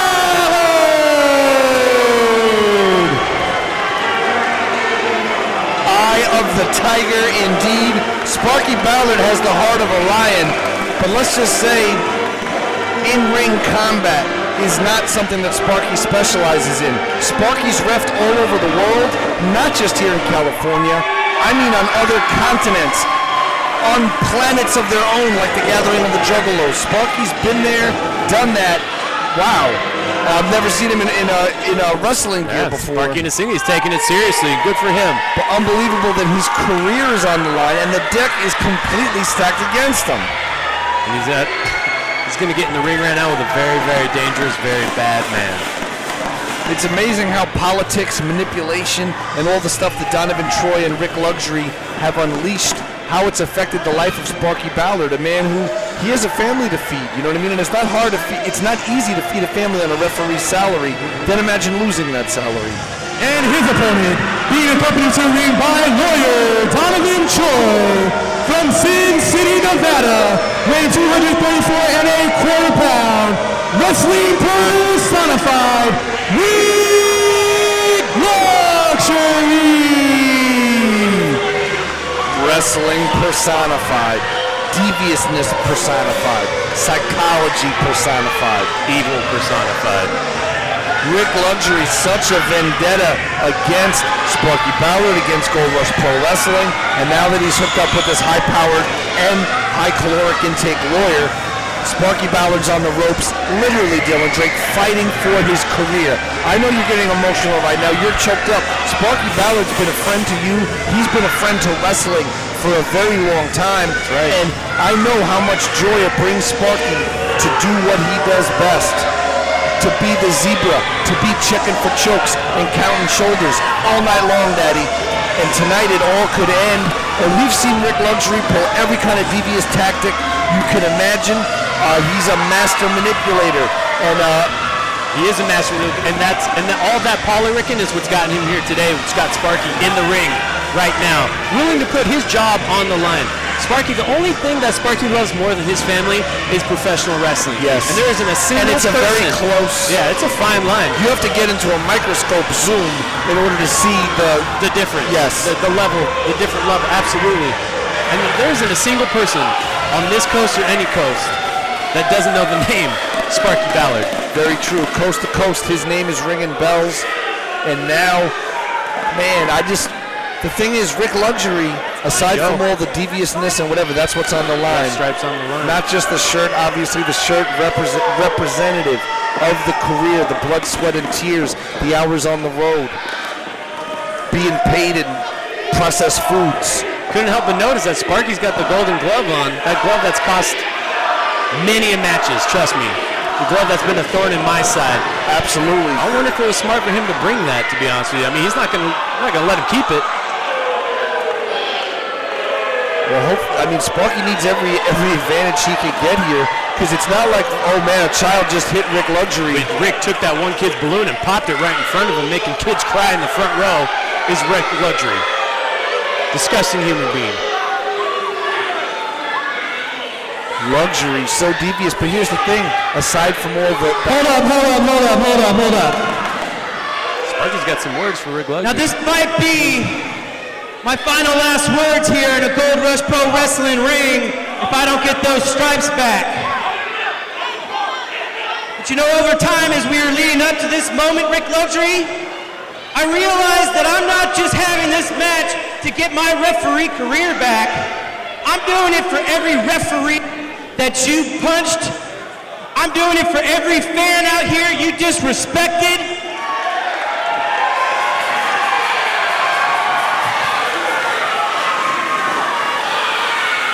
I'm doing this for Shamrock. And most importantly, Rik Luxury, I'm doing this match in memory of Lucky the Leprechaun. Rest in peace. And of course, everybody remembers Rik Luxury just destroying Lucky the Leprechaun with a pile driver. Literally, never seen him again. Just in front of all of us, just couldn't do anything about it. Something that to this day still drives me right up the wall. But don't take Sparky for granted right now. You know why? Because Sparky's got a lot of friends, and he reached out to all of us, and he's gotten in the ring with quite a few of us. Showed him a few things. He's gonna have his hands full with Rik Luxury right now. Just disrespecting him. Come on, Sparky. It's one thing for Sparky to fight off a rat or an autograph seeker. It's another thing for him to hold his own against someone like Rik Luxury, man. No, that's the truth right there. Look at though, he's not backing down, locking up with Rik Luxury, a former Gold Rush heavyweight champion. Look at Ballard. So strange for me to see him in this environment. Rik Luxury calling for a mic. Donovan Troy. I've never seen Donovan Troy move so quickly except when they open the box of donuts in the back. That's where all those donuts went. You know what, Sparky Ballard? I didn't think you were gonna show up. I didn't think you had the guts to get in the ring with me. But you know what? This whole thing right here, this is a joke. Because I am gonna go into that Rumble and I'm gonna win the Band Slam Cup. So I don't have time for this. You know what? I'm gonna shake your hand. I'm gonna shake your hand right now because you showed fortitude to step in here with me. If you shake my hand, you can have your stripes back and I can get ready for the Rumble. I don't buy it. I don't buy it. Not for a second. He's got something up his sleeve. Sparky's like, wow, Sparky's got the respect of Rik Luxury, apparently. We'll see if he's a man of his word. Shake his hand, Sparky. Just be ready for anything. He hasn't been a man of his word in the past. Oh, there you go. Sparky caught him, though. Look at Ballard. Slaps on that side headlock. Throwing Rik Luxury down face first. Last thing you want to do is wrestle with Rik Luxury, though, especially for Sparky Ballard. Especially if you're not a professional wrestler. Rik will take you to the mat, and he will stretch you out, and he will hurt you. And you can also see a submission. Whoa! Did you teach him that one? You got a few tricks up Sparky's sleeves. Well, his non-existent sleeves. I was expecting him to be in the singlet tonight. Can't believe it. Luxury is down, and Ballard's firing up this. Is he pointing up to the top? No, he's not. He must be pointing to. He's not pointing to the top. He's going up top. Sparky Ballard, are you kidding me?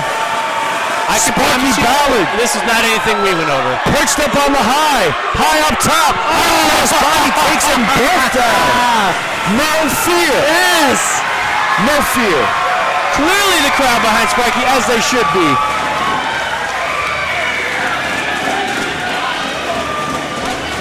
What?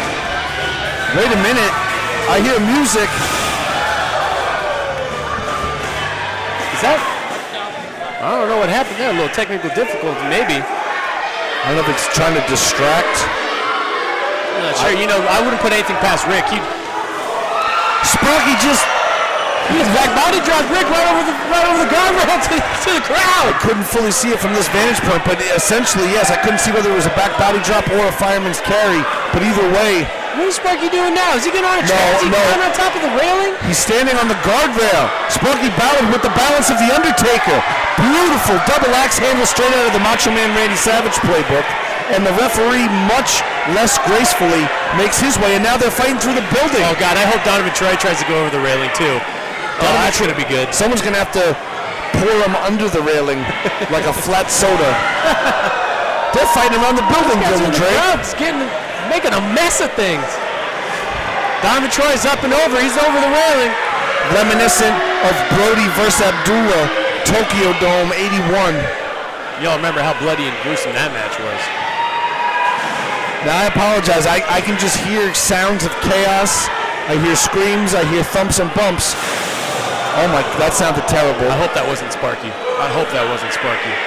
But I mean, I can't picture Sparky just, oh no, oh, Luxury's got a chair. Luxury's got a chair high above his head. Maybe he's just tired. He needs a place to sit down. With Luxury possibly looking for a place to sit down. Somebody snagged the chair. Again, we apologize. Hard to see. I see a trash can lid. I heard a trash can. It's hard to see over all these fans. Everyone is on their feet right now. Everyone's on their chair trying to catch a glimpse of what's going down in the crowd right now. And Sparky's all over Donovan. And not in the way that Donovan would like it. No. Sparky just unleashing an ass whipping on Donovan Troy. Donovan Troy wailing. Donovan Troy screaming like a newborn baby woman. That's so graceful. Donovan Troy over the top. Like a gazelle. Like just a he's like a ninja. Spirit, You don't even know he's here. That's in this contest. Until you 5 minutes. 5 minutes elapsed in this contest. Sparky Ballard, like a Kung Fu Panda than a ninja. Sparky Ballard has certainly showed some shine, but he's in trouble right now. Sparky's bird chest barely able to absorb or even reverberate with the strike across the chest. Sparky's a great man, but he's certainly not in the best of shape, so he doesn't. Oh, right back at Rik. Sparky feeling it. Oh. Rik just took his head off of that clothesline. Sparky is down. He's out. I don't even know if he knows where he is right now. Ballard so much on the line. As you said, this means everything to him. Sparky is not built for this. He's not a professional wrestler. Sparky's really into snacking. He likes studying footage, and of course, refereeing. Luxury, what's Luxury setting up for you? Get up to the top there for. Wow! Walked up those ropes and dropped a huge elbow. If Sparky Ballard introduced the Macho Man essence into this match with the axe handle, Luxury delivered it with the big elbow. Luxury for the pin. Luxury just pulling him up. Kind of torn on that one. I'm a little thankful. Because that means Sparky still has a job, but at the same time, this match has got to be over. Sparky's getting hurt. Ballard right now looking like he looked on the last day of the gathering of the Juggalos. I'm sure the smile on his face at the last day of the gathering of the Juggalos is a little bit bigger. He tries to fight up. He tries to get back to his feet, but Sparky Ballard with a spine buster. Big, powerful spine buster. That's one of the advantages of going to the gold line is learning how to run. What, are you kidding me? Is he going for the referee's elbow? And off. Here we go. The ref's elbow. Here it comes. Rik's up. The Rik bottom. Rik bottom. Rik bottom. Rik bottom. And Rik got him as well with that Rik bottom. What's Rik doing? He's going to show him how it's done. Oh, I don't think Rik can see him. I don't think Rik can see him. A little dirty on the shoulder. Nope. Missed that fist drop. Really couldn't see him there. Perhaps taking that time to brush the dirt off his shoulder. Opened up an opening for Sparky Ballard. Ballard with the fireman's carry. Luxury strikes out, fires out with elbows. And now choking Sparky Ballard on that middle rope strand. He's going back to what he does best, cheating. Oh, here's Donovan Troy. With a vicious, disgusting slap. A limp wrist slap from Donovan Troy. Donovan Troy is just disgusting. As a human being, you know what I mean? Just as a person. I hate his tan, I hate his stupid face. He sweats gravy. He does sweat gravy with the air conditioning on. Yeah. Uh-oh. What's Rik gotten planned here? That's Lucky's hat. Lucky's hat. Sparky put it out for good luck. No. Come on, Rick, don't do That's it. the hat Lucky was wearing when that pile driver was delivered. No. The pile driver that compressed his young. Okay, so what? Donovan Troy's got the gold glove.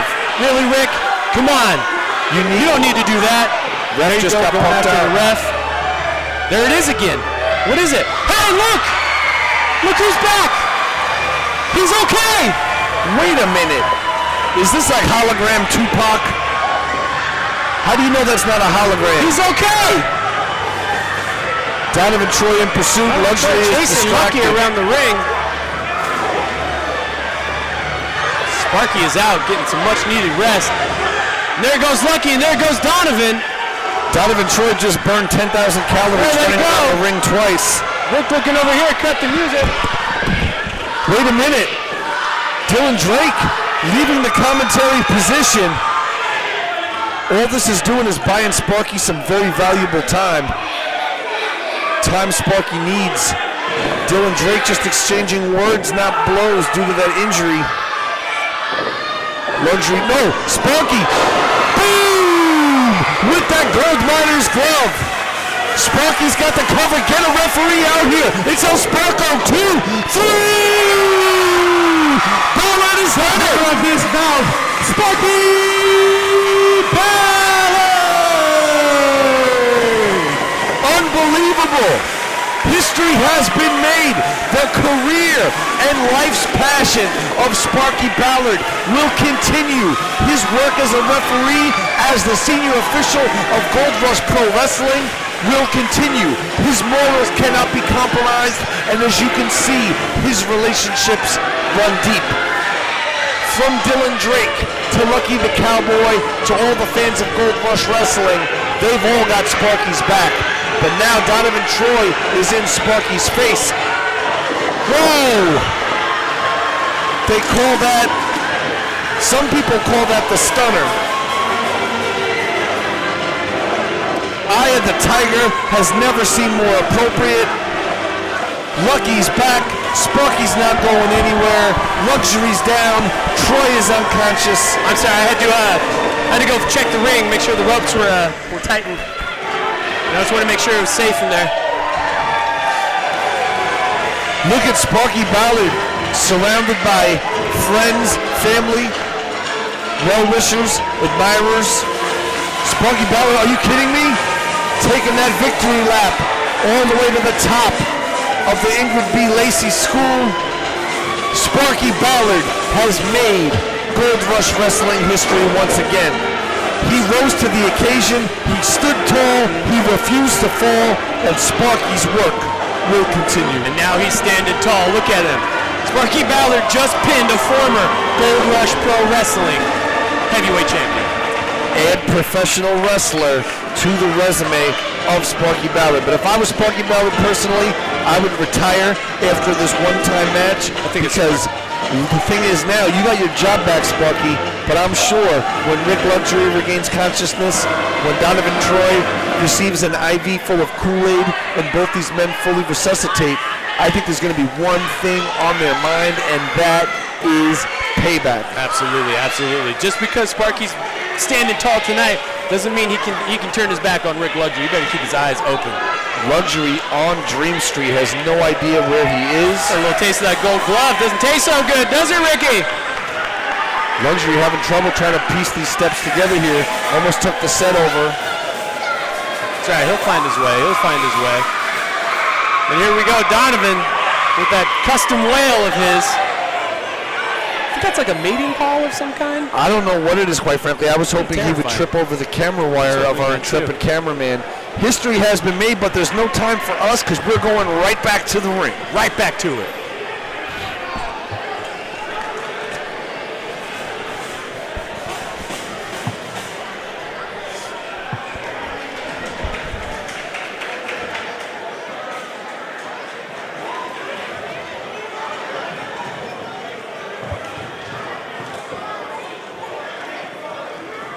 Ladies and gentlemen, the following match is sponsored by All Industrial Electrical Supply.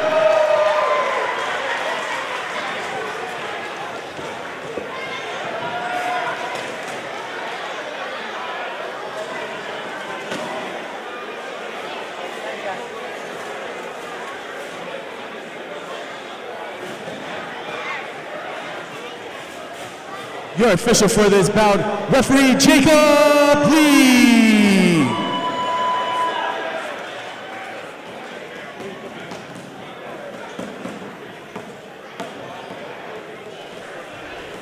A hush falls over the Ingrid B. Lacey School as we await these ring introductions. Presented, of course, by All Industrial Electrical Supply. It's a big matchup here, KG. What's in store next? I mean, it's been action-packed from the get-go.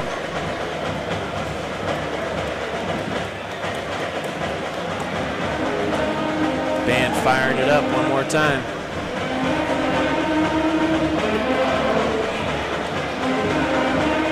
You recognize that signature rhythm, Dylan Drake? I don't know how well our mics are picking up that music. There's a live band here at Band Slam, and then right now they are playing Eye of the Tiger. No, my bad, I'm sorry. They are playing Bad by the legendary, for licensing and legal reasons, we'll just say M. Jackson. M. Rad by M. Jackson. Rumor has it that Prince was supposed to collaborate, true story, on this song with Michael Jackson. It was supposed to be a duet of them trading vocals, but Prince objected following hearing the opening line of Your Butt Is Mine. Prince felt there's nowhere to go from there. Nowhere to go from there. He also felt the song was so strong, it didn't need him added to it. Thus, continuing to elude Michael Jackson's dream collaboration was to collaborate with Prince, and Michael tried many times, and it didn't work. How do I know this? As we fill some time here. Introducing first, making their way to the ring at a combined weight of 380 pounds, the team of Marquise Jackson and the current reigning Dynamite Division Champion, the Bad Boy, Boyce LeGrande. They are the West Side Bad Boys. West Side Bad Boys. You think to psych themselves up there in the back saying your butt is mine to each other?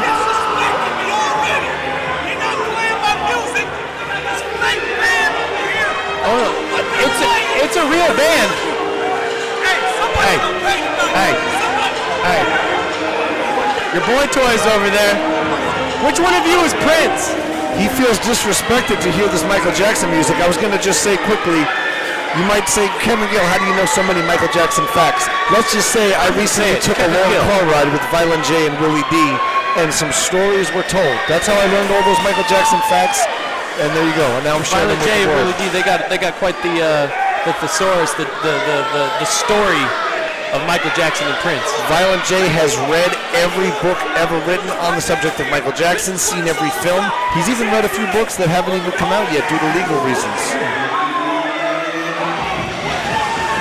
And their opponents, introducing first, making his way to the ring from Philadelphia, Pennsylvania, weighing 215 pounds, Mr. Primetime MPT. Mr. Primetime always puts a smile on my face. So much energy and enthusiasm, positivity radiates through this man. And what a unique match we've got in store tonight. The West Side Bad Boys, they've had each other's back for a long time. They say there's no honor among thieves, but these two have remained thick as thieves. They've remained like two peas in a pod. Which is really surprising to me, KG, because Bad Boy Boyce LeGrande has clearly just used Marquise Jackson. Like Marquise Jackson, I guess he's okay with just getting tossed around and be treated like Bad Boy's little boy, I guess. Well, I don't think that's I don't think that's how Marquise would see it. You know what I mean? But I agree with your perspective. He's got him brainwashed. He thinks sometimes people try to do that to get inside other people's heads. They make it's all a we thing when it's really a me thing. I've experienced that before. You've seen it. But when you're and his tag team partner from Pacifica, California, weighing 280 pounds, he's your Gold Rush Heavyweight Champion, the God of War, J.R. Kratos! J.R. Kratos, the God of War, your Gold Rush Pro Wrestling Heavyweight Champion, teaming up with the great MPT. What a match this is going to be against those West Side Bad Boys. West Side Bad Boys. Eye of the Tiger rippling through the air. I think that's Iron Man, actually. Oh, my bad. I'm sorry, brother. Wow. I got Eye of the Tiger on the brain. you got it I on keep the saying brain. it every time. I think every time the song hits, you're just already there. I'm like, Eye of the Tiger. Eye of the Tiger. Thrill of the fight. Challenge of our rivals. Last known survivor. Don't you know that? I'll let you hit that high note. I just stopped myself. Yeah, I know. I heard You gotta that. know your limitations, You gotta brother. know when to stop. Quit while you're ahead.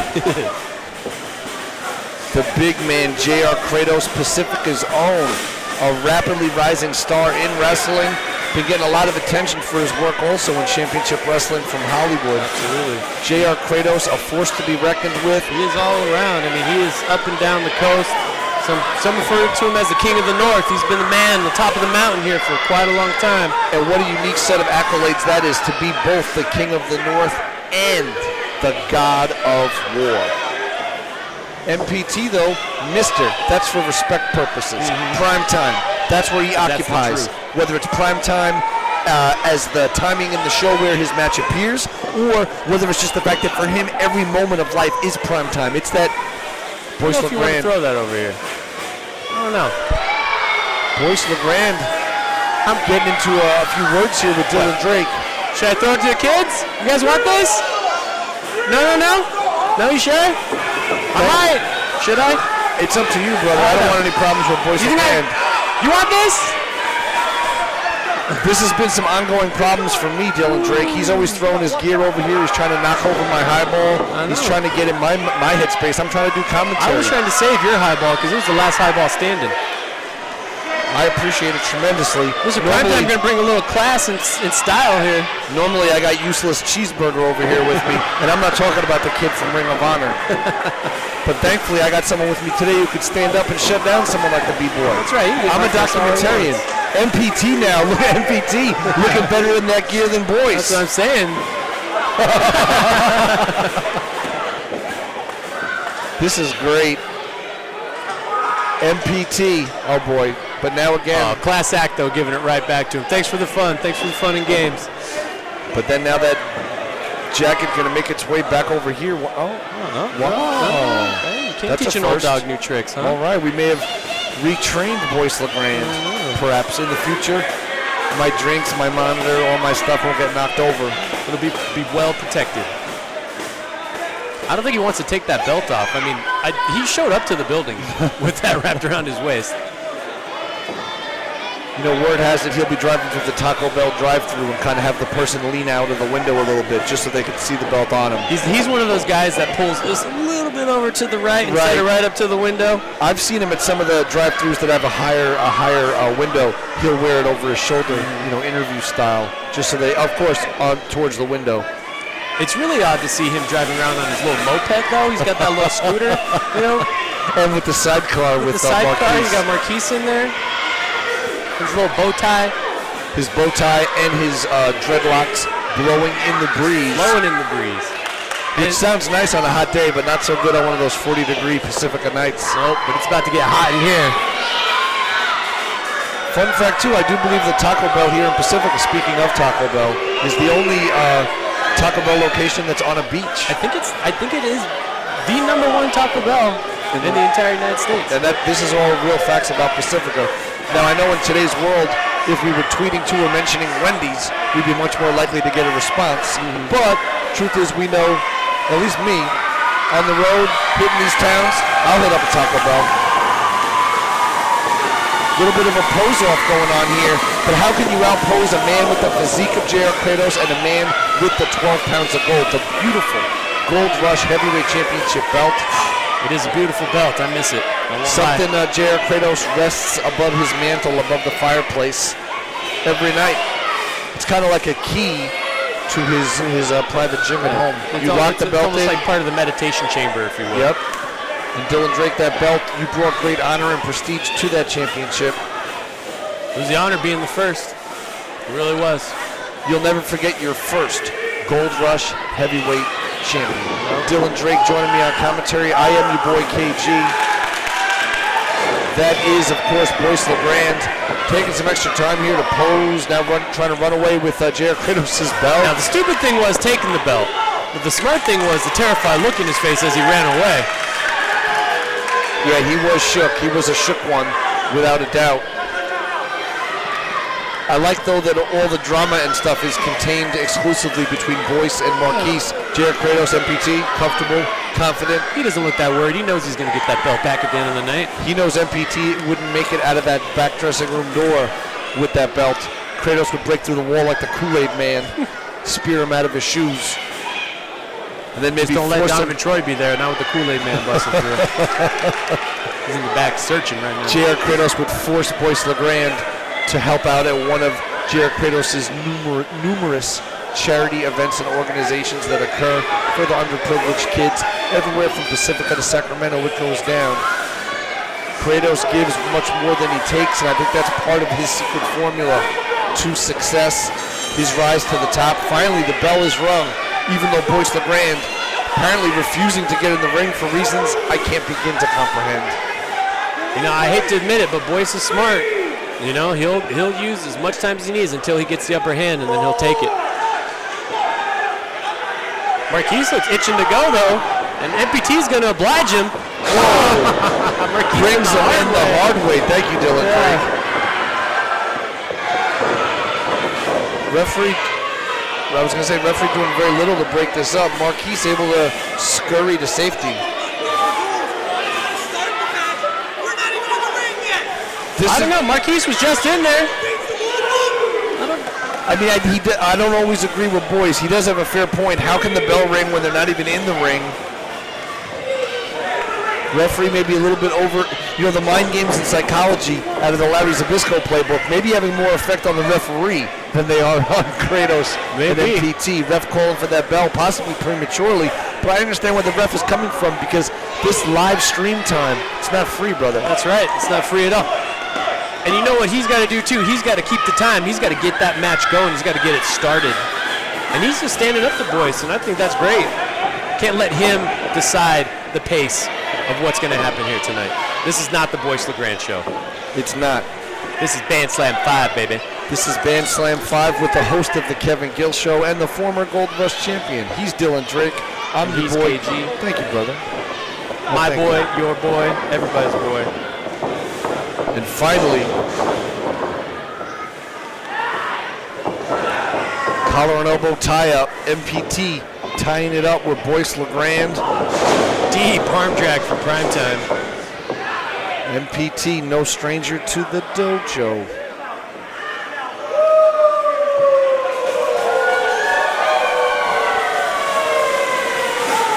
MPT speaks my language. Woo! MPT, again, look how comfortable he is in the ring. Look how confident he is in the ring. So important. Cool, collected. Boyce LeGrande desperately trying to get into his head. Why? As an equalizer. When you're dealing with someone as fast, as quick, as talented as MPT, you need to play mind games in order to make it a level playing field. Boyce LeGrande can't outfly MPT. He can't outquick MPT. He can't outheart MPT. But he certainly could psych him out. He certainly could get him out of his zone. And that's one of the things Boyce does best. But I'm almost wondering, if MPT kind of knows that game now. These two have been back and forth. And I think MPT might just be finally known that he might have Boyce's number. And in that case, the number was number 1 or number 2 finger right to your eyeball. Right to the eye socket. The deadly eye poke, the leveler of men. God rest his soul, you could put a thumb in Andre the Giant's eye and he's going to feel it. Even a giant can feel it, so you know MPT's feeling it. Boyce LeGrande whips in MPT. MPT up and over with the escape. Deep arm drag. Another beautiful arm drag. Follows it up with that arm bar. All the kids that are watching this at home that want to be professional wrestlers, you want to know how to throw an arm drag, you put that in slow motion and you watch MPT throws an arm drag.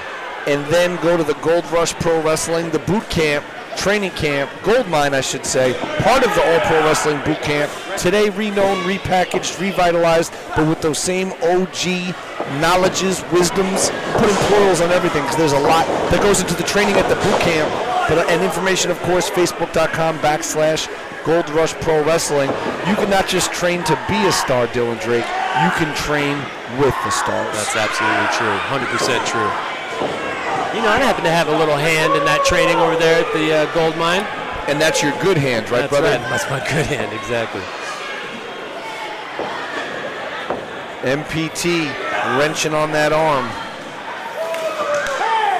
And now he makes the tag to Kratos, the god of war. The last thing the bad boy wanted to see. The bad boy's about to become the sad boy. Kratos just a monster, so quick. What I love about J.R. Kratos is his training regimen, not just being in the gym, but you can see these martial arts submissions here. The time he spends on the road with Timothy Thatcher, the time he spends in UFC training camps and MMA training camps. All the Muay Thai that he's been doing. All of that stuff makes Kratos that much more effective of a pro wrestler. And he was already the god of war before adding this next facet to this next quiver to his bow of arrows. Well, I should say this next quiver for his bow. You know what I mean. Quiver is the refers to the giant thing full of arrows. Holds the arrow. Another arrow. Another arrow in the quiver. Thank you. I knew something was wrong, Dylan Drake, but I didn't know what it was. We'll get to it together. Thank you, brother. Together. That's the sign of a good commentary team. I don't know. Is Marquise like trying to swell up here, trying to get to Kratos' size? Because he may need to. Yeah, I don't know if that's going to work out all that well. Wow. Just hurled him. Just threw him like he was nothing. Marquise Jackson. Well, taking time to adjust that bow tie. It's important to look good.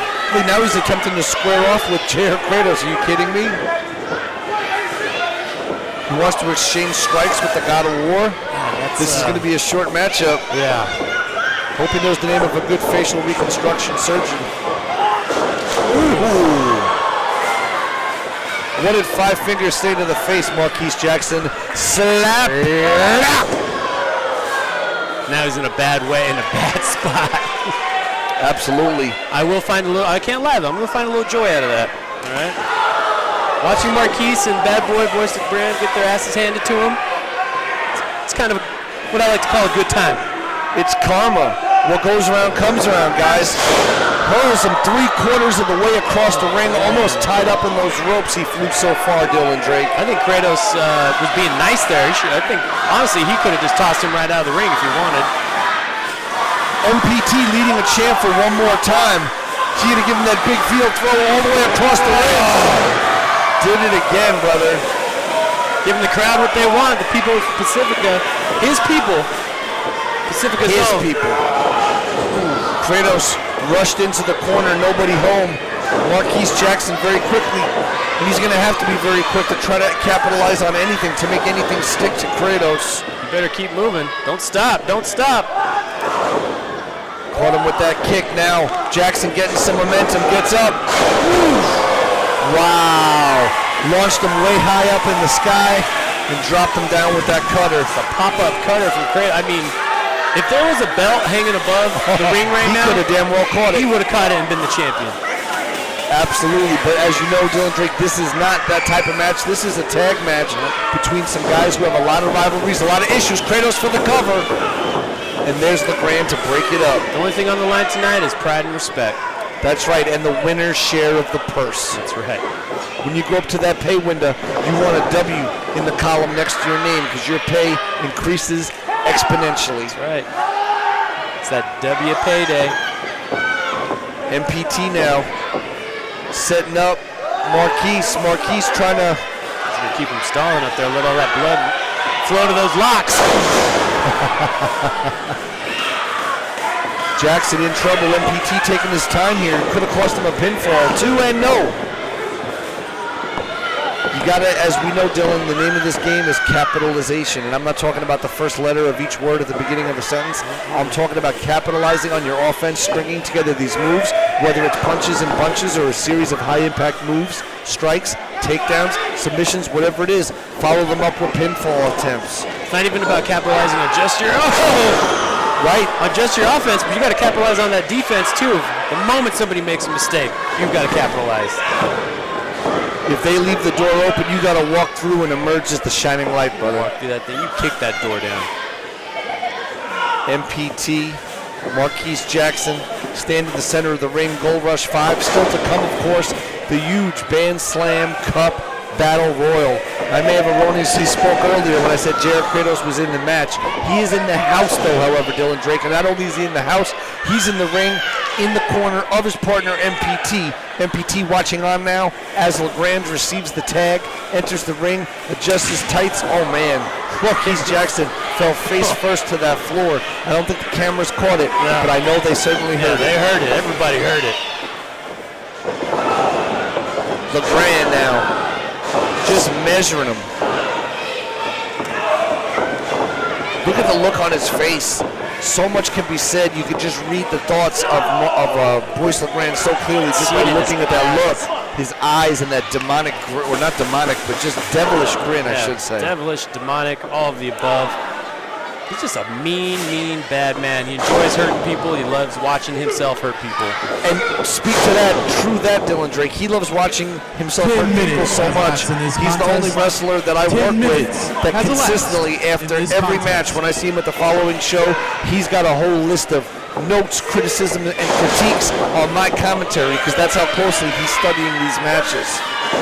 So it kind of throws me off my game to know that somewhere tonight, Boyce LeGrande will be watching this, but right now, if Boyce LeGrande doesn't watch out, he's going to be getting pinned. No, reversal out of nowhere. Wild driver by Boyce LeGrande on MPT in the center of that Gold Rush ring. And that was huge, KG. That's a momentum changer. That's a tide shifter. 1, 2. I don't know. Oh, wow. Very close. If he would have hooked the leg, brother, that probably would have been. We saw 2 3/4 earlier. We saw just 2 7/8 right there. Unbelievable. LeGrande now seems like he's slowing down the pace of this match, which is a mistake. Not necessarily. He's going to put it at his pace right now. Beautiful tandem offense.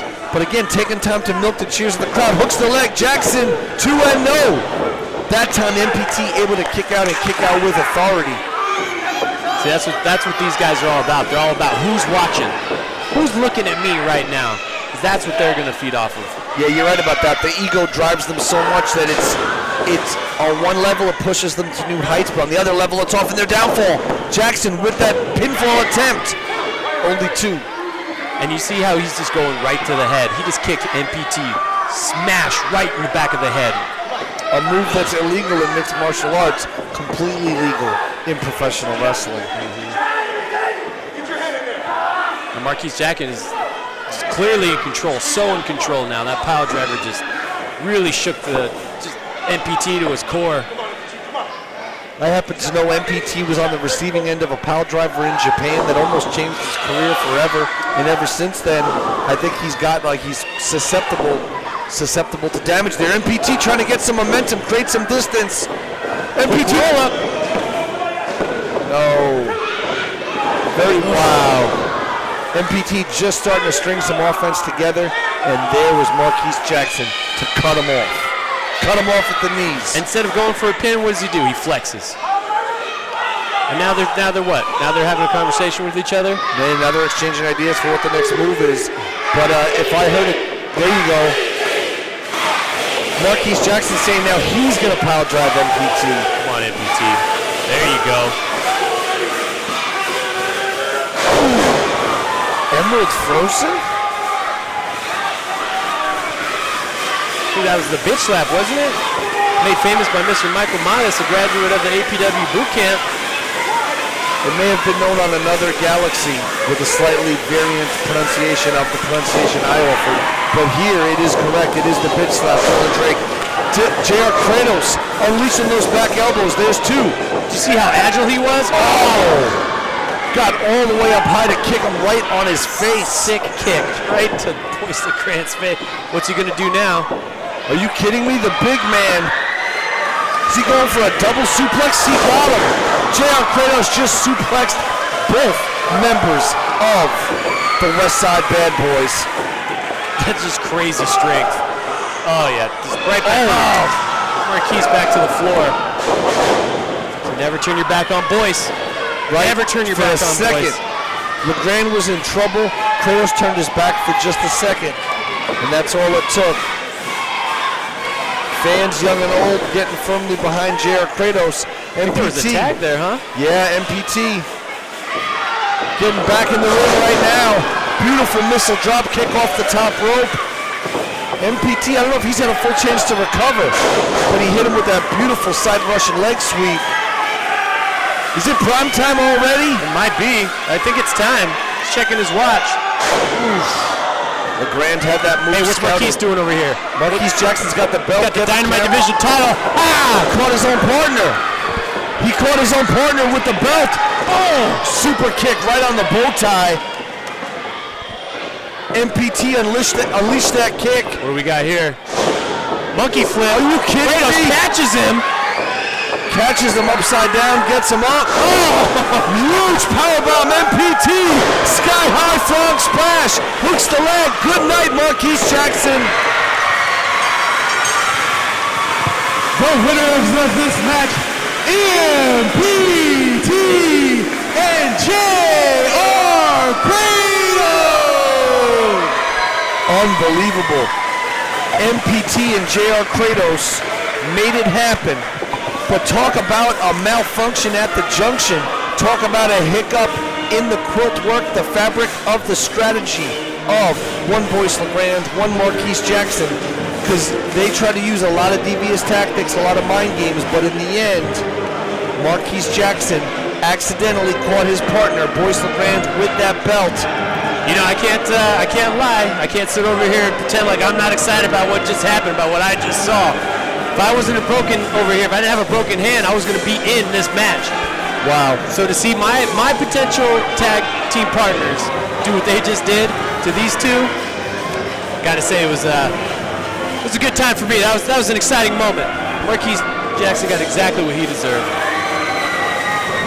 It's amazing because their egos aside, the West Side Bad Boys have worked so well together as a team. They've been able to kind of team up and overcome all these obstacles in their path, imagined or real. Jacob Lee just scraping Marquise Jackson off the mat. It's like gross powerbomb into a frog splash. Marquise Jackson trying to explain himself here. Trying to explain it was an accident. It's looking a little loopy there, huh? I mean, think about it. Think of that powerbomb, man. That'll knock you out for a month of Sundays. His eyes are rolled in the back of his head. He can barely stand. Wow. I don't know what to say, Dylan Drake. This night is just getting better and better. Love watching my tag team partners, my potential tag team partners do what I knew they would do and put the bad boys down. That's what JR Kratos and MPT came here to do. They came here to send a message to the wrestling world. And it doesn't matter if it's Boyce LeGrande and Marquise Jackson or any single competitor or any tag team competitor.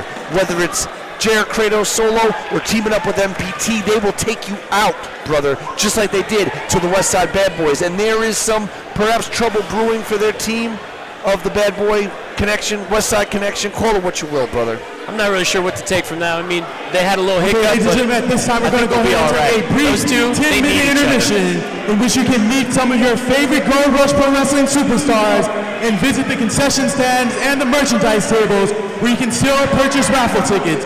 We'll be back in just 10 minutes, everyone. Well, you heard it there, Gold Rush. We're about to take a little brief intermission. Don't go far. Get yourself some snacks. Get yourself some Highball. Go and download the latest episode of The Kevin Gill Show on your iTunes. And don't forget to like Gold Rush Pro Wrestling on Facebook. Support these guys. This is DIY. This is the heartbeat of independent wrestling. Emanating right here from Pacifica, California. Band Slam 5 continues after this. Word.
Looks like a TNA house show in Manhattan.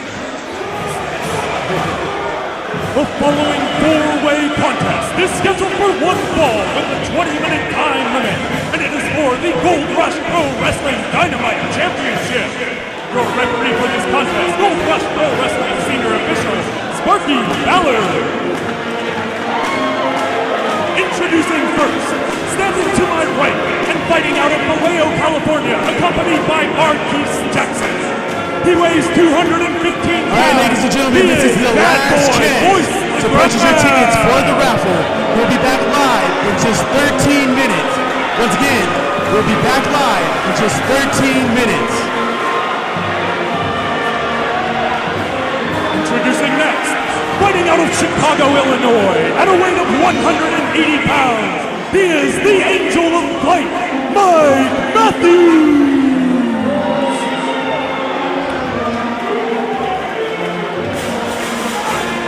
Third, fighting out of Philadelphia, Pennsylvania, weighing 215 pounds. Please welcome Mr. Primetime MPT.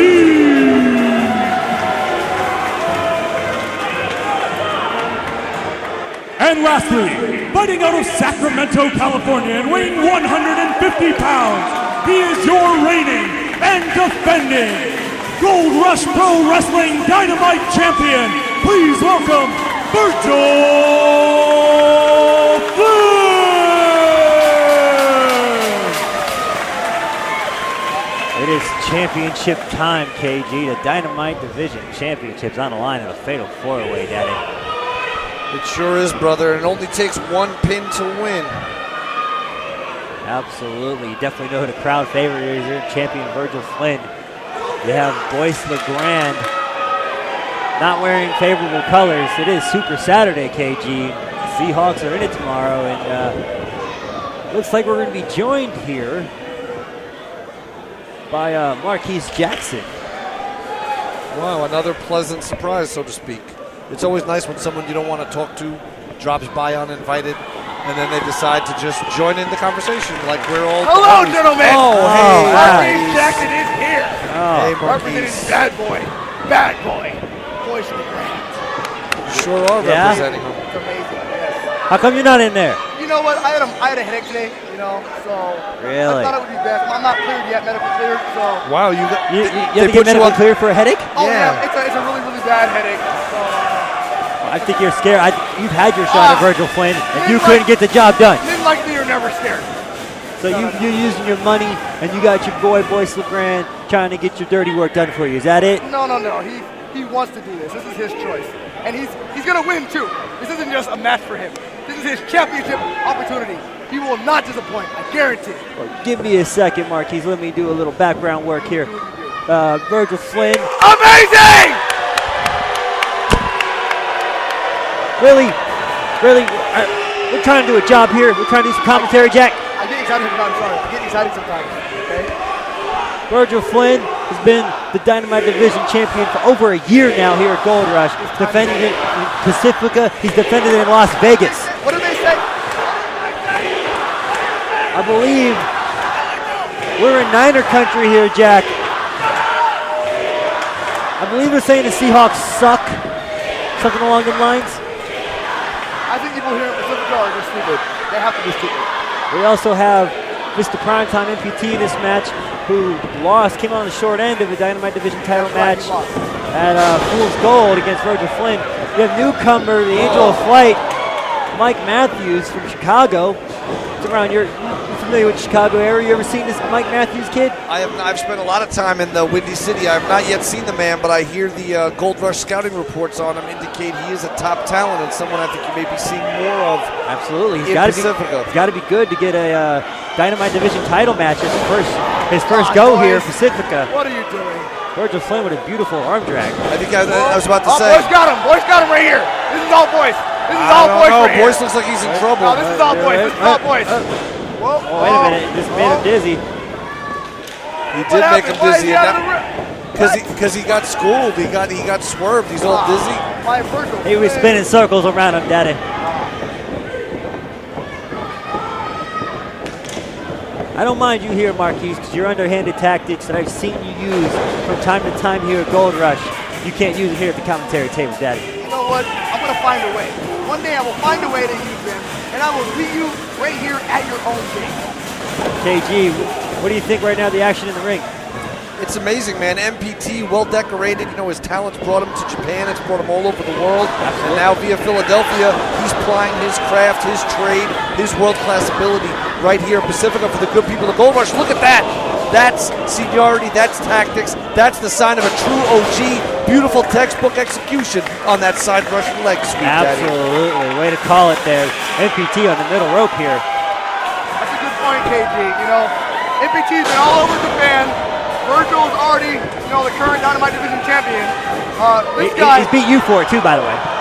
He's beat you a couple times. Whatever. Mike over here goes all over, tearing up Whoa. Chicago. Well, wait a minute. Could be a new champion. And they're all going to lose right here to Boyce LeGrande. I'll believe it when I see it, Jack. Blind tag. All these tags, I hate them. That's the name of the game here. Oh! Picture perfect textbook execution. Caught him flush. 1 foot on the table. Oh, my goodness. That's my boy. You can't deny that, KG. Boyce LeGrande turned him inside out with that clothesline. Unbelievable. Much to Marquise Jackson's delight.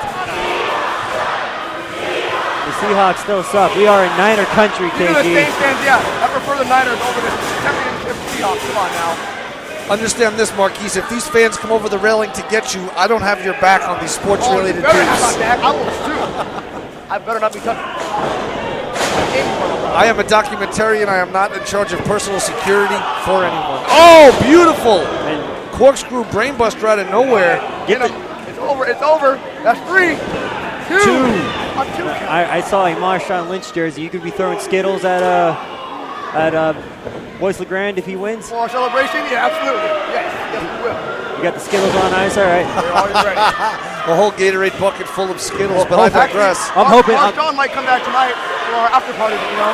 I'm hoping Virgil Flynn don't deflate your hopes and dreams. No pun intended on anything at all, Daddy. Straight shoot. Take it for what it is at face value. Speaking of face value, man, Virgil Flynn, he's putting his heart and soul into this, but there's a huge size disadvantage. There's a huge height disadvantage. But you know what they always say, it's not about the size of the dog in the fight, it's about the size of the fight in the dog, Daddy.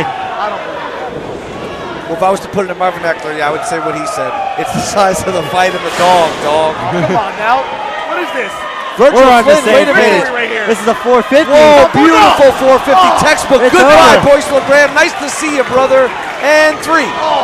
That was it. That's 3, right? Should have been.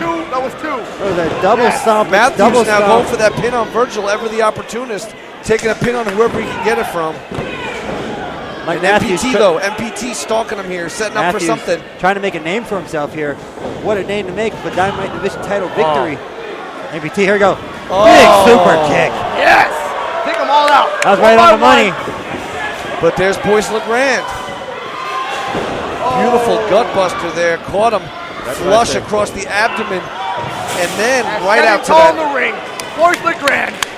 You got to remember, Boyce LeGrande, he's not a spring chicken. He's been around the game for years. Yeah, I may not be a fan of his personal tactics, but I have to say that the tactics of the in-ring ability of Boyce LeGrande is second to none. I just wish his attitude wasn't so trash. He's the bad boy, absolutely. He knows how to win. He's never had a singles victory here at Gold Rush, though. Keep that in mind, KG. What a victory would be to get your first singles win for a Dynamite Division title. Wow, one of the most prestigious and sought-after belts, and that's the thing with Virgil, as you said earlier. He's had that belt for over a year. Defended it in Las Vegas at the Cauliflower Alley Club. Defended it everywhere. Fans, again, running for their lives. And Virgil Flynn is one of the hottest names in NorCal. He's beaten everybody from Joey Ryan to Chris Hero, Daddy.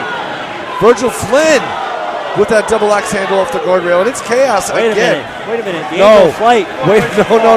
Come on, are you kidding me, guys? Where is he going? No! Oh my God. Did you see that, KG? Oh my God, how could you not see it? Mike Matthews taking flight over the ring, over the guardrail, almost over senior official Sparky Ballard. Marquise. He flew like a deflated football through the air right in to the sweet spot. Speaking of deflated. I can't believe he just did that. How is Boyce still up? This is amazing. This is a man of many talents right here. Oh my goodness. Oh, and Mike's up too. All right, How ladies much and are you gentlemen, paying him? we will How much now are you announce paying the him? winners of the raffle. But before I do, please give a round. Why would you, to be fair This to goal- Marquise, why would you ask a question like that, Joe? Maybe I'm trying to get in on this. I'm about to dollars too. DM him on Twitter. You show me some skills, you know? Maybe. You don't do your negotiating on the air. This time is for the good people of Pacifica and around the world to hear our insight and expertise analysis of the sport of games. I wouldn't say good people of Pacifica. They're okay. If you're gonna go that route, Daddy, we got a chop battle on the apron between Mike Matthews and Boyce LeGrande.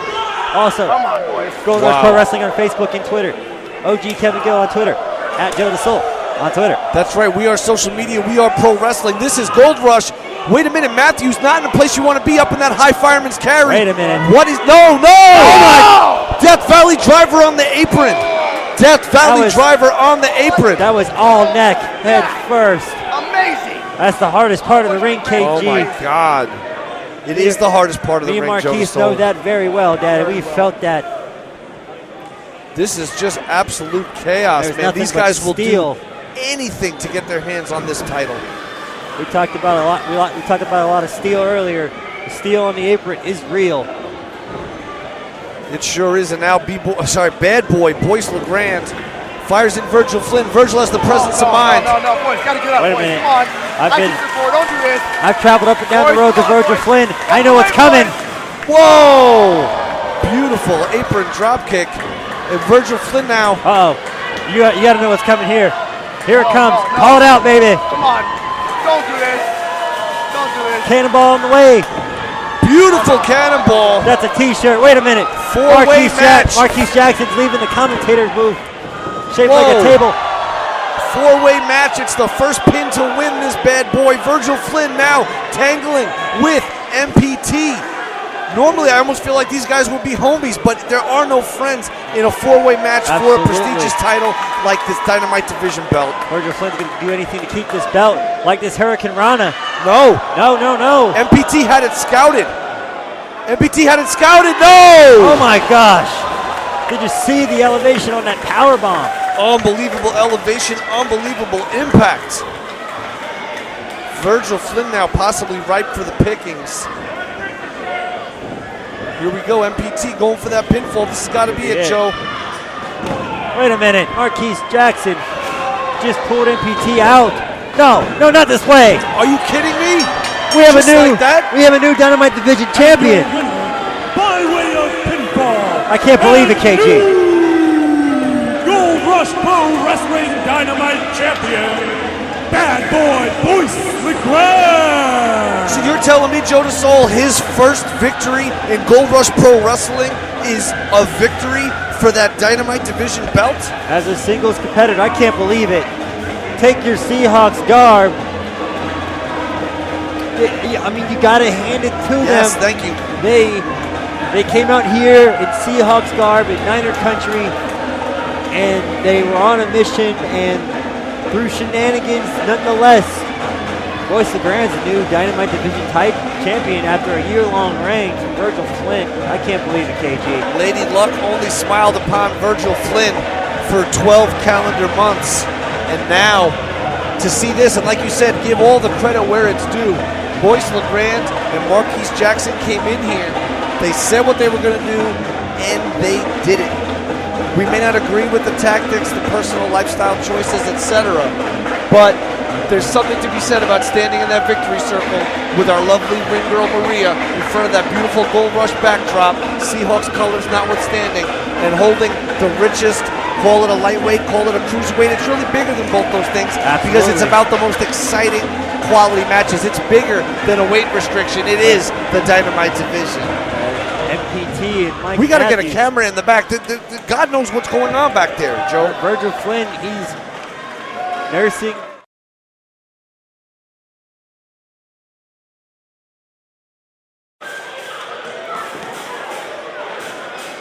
All right, ladies and gentlemen, before we get on with the main event, we are going to thank our sponsors one more time. So please help me out in giving a round of applause for each of our sponsors, starting with Lindemar Round Table Pizza, All Industrial Electrical Supply, UCO Electric, Dial Glass and Window Company, Creepy Coffee Movie Time. Pacifica Auto and U-Haul. Flurry's Books. Mary Brown Farmer Insurance. Goodfellas. Pacifica Auto Transmission. Anime Sports. Devil Slides Tap Room. Camelot Fish and Chips. Columbo's Deli. Dr. Faye. And last but not least, Upper Crust Deli. Let's give a round of applause for all of our amazing sponsors.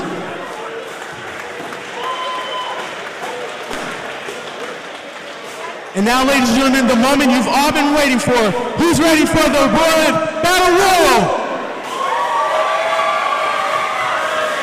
The following contest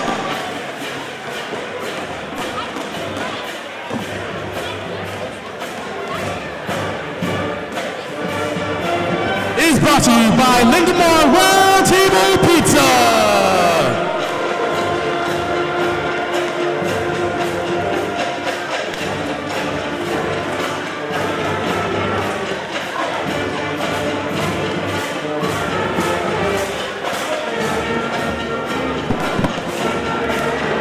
The winner of the Band Slam Battle Royal will receive the Band Slam Cup and his choice at any championship in the future. Introducing competitor number 1, the Bad Boy, Boyce LeGrande. The Bad Boy, Boyce LeGrande. I would say good to see you, Boyce, but I don't want to lie right here on live internet stream. Look at this guy flying his belt like it's something. Who's bigger? Who's bigger? Who's bigger? Standoff here between JR Kratos and Boyce LeGrande. We saw the team of JR Kratos and MPT. And competitor number 2, Ethan White. I was going to say a moment before the ring introduction of Nathan White interrupted me. We saw MPT and JR Kratos reign supreme and crush like jelly. Yes, sir! The team of the West Side Boys. Bad Boys, Boyce LeGrande and Marquise Jackson. This is your boy KG Kevin Gill. I'm joined, it's my honor to be joined by the Gold Rush Pro Wrestling Heavyweight Champion of the World, the great JR Kratos. Thank you, sir. And these, I'm surprised he's in the ring already, not running his mouth. Right? Well, I guess with that timer, that countdown timer between entrants here, this is Rumble Royale style, as I like to say, JR. Battle Royal starts off with 2 men every 60 seconds. This guy watches tape, that's nothing new. Exactly. Of course. Boyce LeGrande trying to send a message here. He wasn't happy about that loss in the last match prior to intermission. And with a young and relatively inexperienced, compared to Boyce LeGrande, competitor here in Ethan White. I'd say, yeah, I would agree on paper. Oh. Looks almost like a modified spine buster there. Something like that, huh? Looked like it worked. Trying to eliminate the Bad Boy already. And you know, the Bad Boy normally used to having his homie Marquise Jackson with him. Marquise, conspicuous by his absence right now. You saw what happened. Oh, I sure did, brother. It was great. I can't wait to go home, go on Facebook.com/Gold Rush Pro Wrestling and then watch re-access this stuff again. Re-access this shiz again. Here we go. 3, 2, 1. Who we got here? Who's it going to be?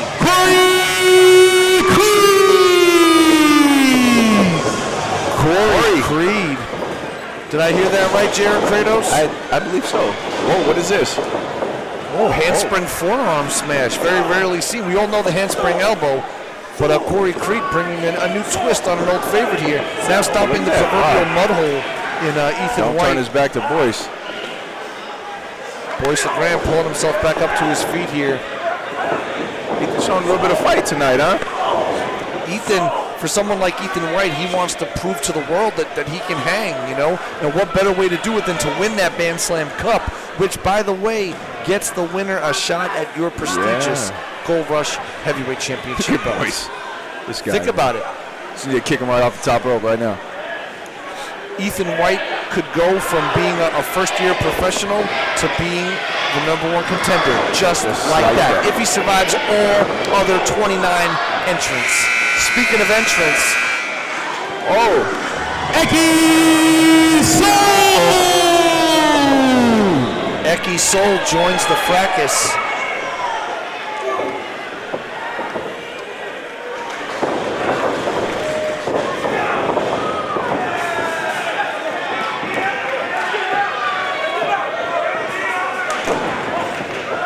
Eki Soul now. Come on. Boyce LeGrande got Ethan White in that corner. Uh-oh. Corey looking to throw him out, huh? Corey, whoa. Oh, he's holding on. Well, we got eliminations on both sides here. I'm not sure which shot you're seeing at the moment, but Eki Soul being kicked on the apron. And just like that, it's time for entrant number 5. Yes, number 5. Who we got?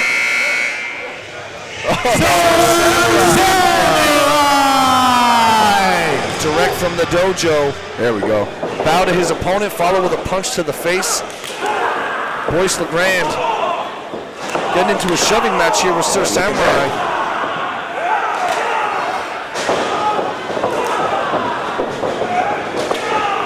Again, it's hard to say which shot you are seeing right now, fans. We're going to try to take a bird's eye in the sky here and just maybe call the big moments and give some insight. Is that a tattoo on Sir Samurai? Yes, Sir Samurai. I follow him on social media, and he recently decided to continue living his dash with the addition of a tattoo to his permanent ring gear. I like it. You know what they say about tattoos, Jared Kratos? They are contagious. Yes, I know, sir. Contagious and addictive.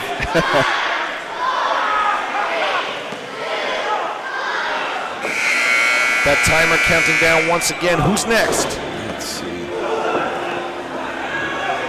JMN.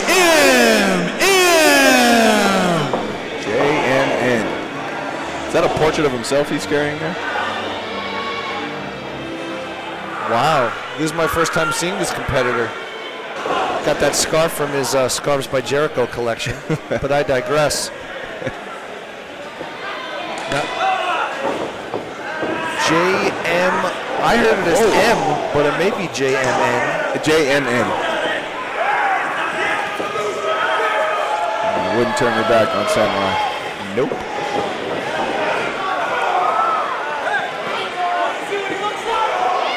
Sir Samurai, triathlon tough.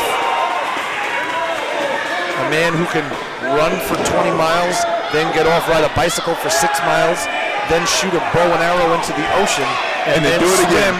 across 2 tidal waves to a pond in which you have to shoot a gun and jump through a flaming hoop. But I digress, because it's time for another entrant. Sean Gunn! Sean Gunn, everybody wants to be a part of this Gold Rush Championship scene, Jared Kratos. They want to breathe the elite air that you breathe up high on that mountaintop, on that coastal bluff over the Pacific Ocean. There's one. Eki Soul has been eliminated. The Irish Thug. Yeah, but go back to the roster here, Kevin. Yeah, it's very talented, man. Very competitive as well.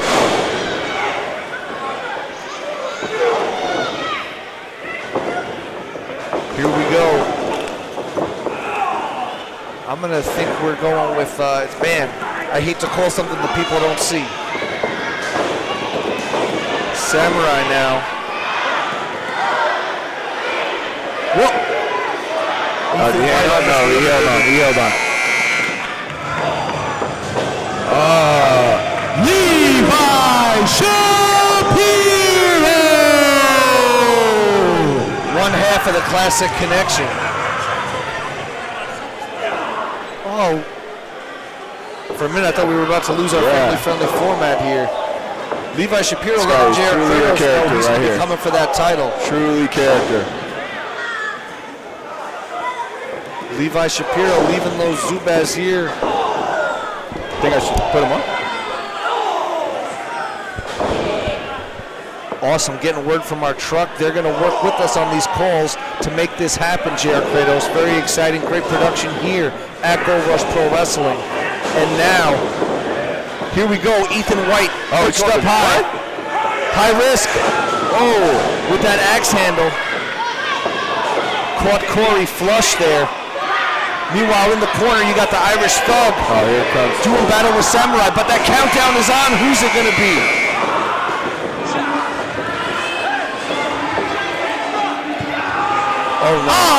Miz Johnson! Mysterious fella right here. Amish Johnson, totally opposed to electricity. This man arrived here at the venue earlier by horse and buggy.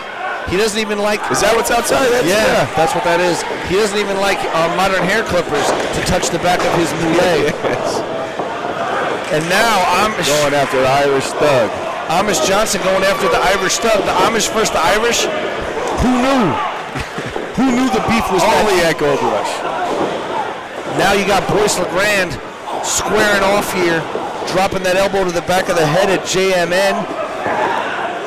Man, then you got in the corner Shapiro and Samurai.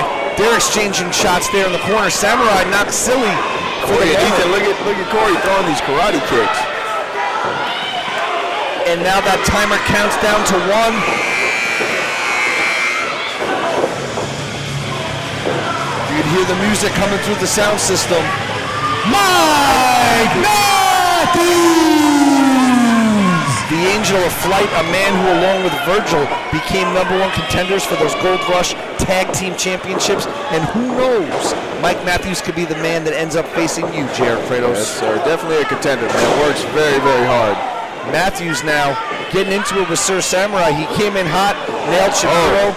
Now Matthews being used as a weapon himself. Looks like Corey might be taking a ride over the top. Oh.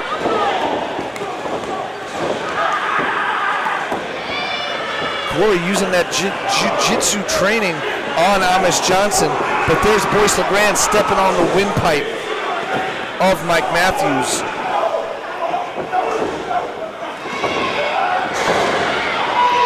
Countdown is on once again, 5 seconds on the clock. Count along with the fans here in Pacifica.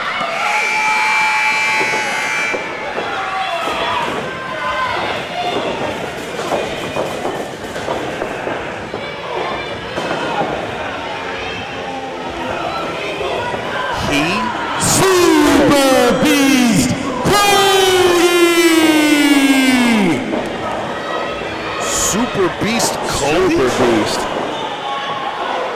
Super Beast. Super Beast is huge, and he's just squaring off with Amish Johnson. Get the physique on that guy. Wow. He could be quite a suitable contender for that Gold Rush Heavyweight Championship, should he make it all the way through. Meanwhile, Shapiro's over there with JMN, trying to get him out of the ring. We got multiple referees at ringside. This is chaos. As difficult as it is for us to call a match like this, JR, think of how difficult it is to officiate it and to compete in it. But you've done it before, brother. Very tough, very tough. And now the Irish Thug. Is he pinching his... He was. Yeah, I think, yeah. As soon as the... Shellhammer! Being accompanied by Kitty Shellhammer! Shoop Shellhammer with Kimmy Shellhammer. And then they're teaming up on Levi Shapiro in the corner. Super Beast going to town on Sir Samurai. Super Beast is charged up, man. He may be able to, if he could keep up this level of intensity, JR Kratos, he might be able to go all the way. Super Beast rocking the dome of JMN. Oh, Shapiro with the headbutt to the lower abdominal region. Is Ethan White going to the top again? No, Ethan White taking the safe way back in, but he's squaring off with Amish Johnson.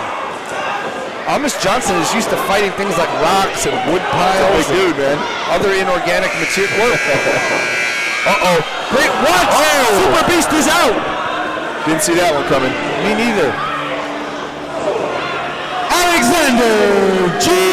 Bernard!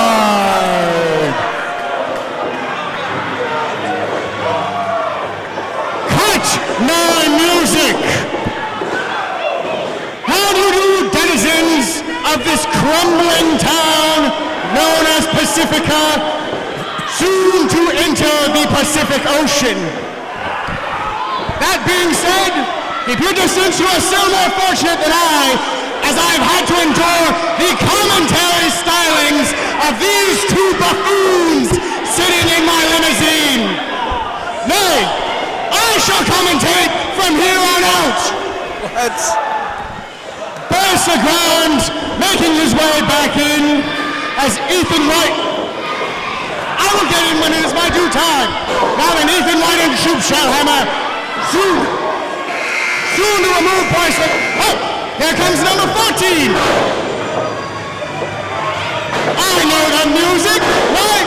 It must be my good brother, Buddy Royale, one half of the Classic Connection. Let's have it for Buddy Royale. Buddy, get in, get in. Levi, are you okay? No. What? Hold on, Buddy, I'll help. Okay, take care of that. Oh, while you're at it, take care of this. Now then, the Classic Connection, together as a unit, handling Boyce LeGrande, and Dozo with a forearm to JMM. Aren't you so appreciative of how I'm enhancing the show? When I'm done, when I find the most opulent opportunity, I shall cease. Look at, hey, that is disgusting. That is a bad habit. Now then, we're nearing the time for entry number 15. Who could it be? Certainly nobody as strong as I. What? Oh, some female. Whoa, Maria with the bitch slap, and it's not a bitch slap because she delivered it, but rather who she delivered it to. And we're back on the mic, isn't it? Sorry for that, and thank you to the lovely and talented Maria for serving up Alexander G. Bernard what he had coming, a slap to his giant, pasty, and now reddened white face. Oh, what does she got now? Covering it? Oh, do it again. There you go. Gonna light up that chest with the chop. Maria now working in tandem with Boyce LeGrande just for a brief moment. These matches are chaotic, JR Kratos. There's no way you can prepare for this. All angles, always coming from every angle. Mike Matthews taking a vicious chop by Maria. And Boyce LeGrande, again, for a moment, working in conjunction with Boyce LeGrande. I don't know if that's, just a quick alliance or if there's more to that. You can see as the match goes on, they're working together. Rik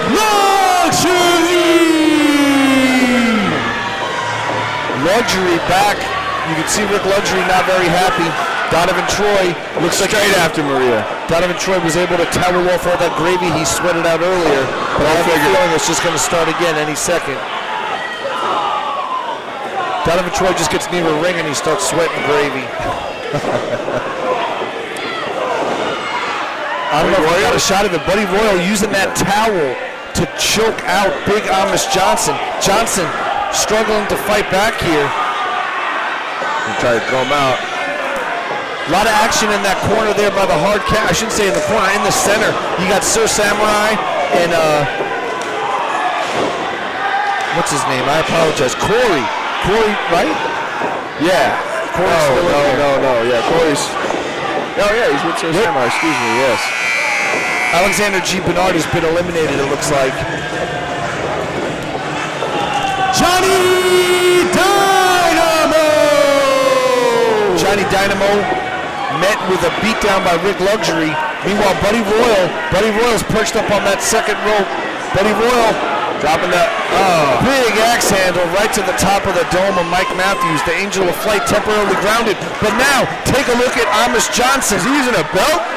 He's got a belt and he's whipping them. Belts have no electricity, so Amish people can use them.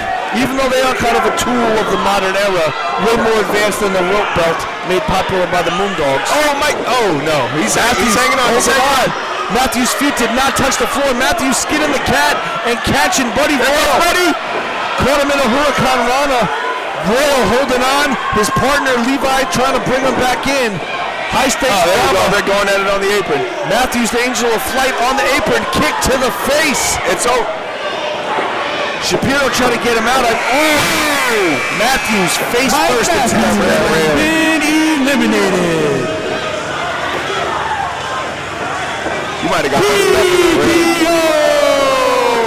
Oh, there goes the classic. Oh, they're out of there. Both of them, both members of the Classic Connection. Still in it. Ethan White.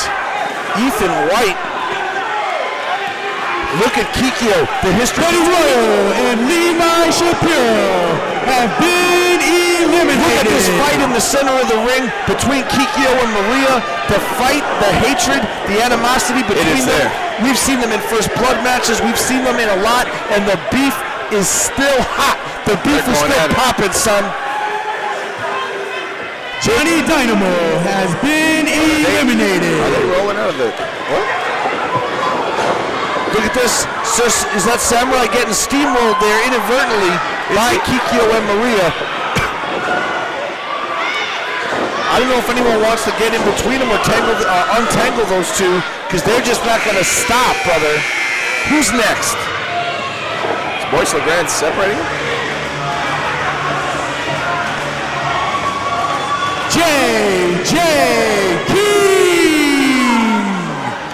JJ King from the Perfect Kings is the next competitor out here. Wow, I've now got my own pair of super futuristic goggles, courtesy of JJ King. He doesn't want any problems with Kratos now, but he may find some problems soon if he wants to compete for that prize. Jared Kratos not about to let it out of his hands. There it is. Showboating, but Rik Luxury. I would never cheer for Rik. No. I'd like to see Boyce eliminated, but I too will not cheer for Rik Luxury. I will never cheer for Rik Luxury. I agree. Here we go. Kikyo's got Maria. Maria's out. Maria's out. Oh, my bad. I've been calling her Maria the whole time. I apologize. Lisa Lace. Lisa Lace has been eliminated. Kayfabe, brother. Shout out to Dick Beyer.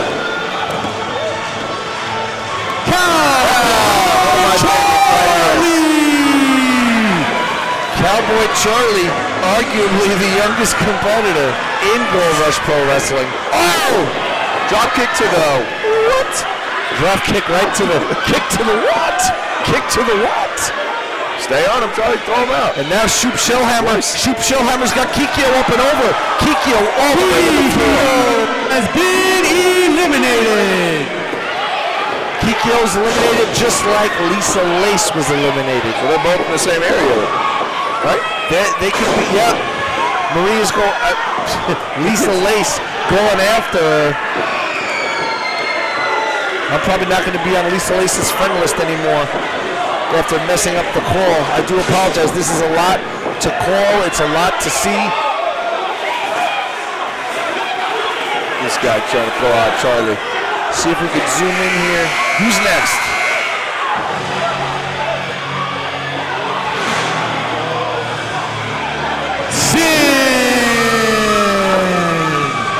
Sin is our next competitor. Him and Amish Johnson, quite possibly the two largest men about to be in this ring at the same time. Meanwhile, outside the ring, get a shot on that, please. Lisa Lace and Kikyo still having a knockdown, drag-out brawl. Damn! Whoa, Lisa Lace catching those receipt punches, as I like to call them, right on the face of Kikyo. And that's why I keep I don't even keep my gear in the dressing room, JR. I keep it right here at the commentary table for reasons like that. Has been eliminated. I missed the first part. Oh, no. Damn. Got Charlie. There it is. We've had another elimination there on the far side of the ring. Oh! Wow. JMN has been eliminated. Sir Samurai has been eliminated.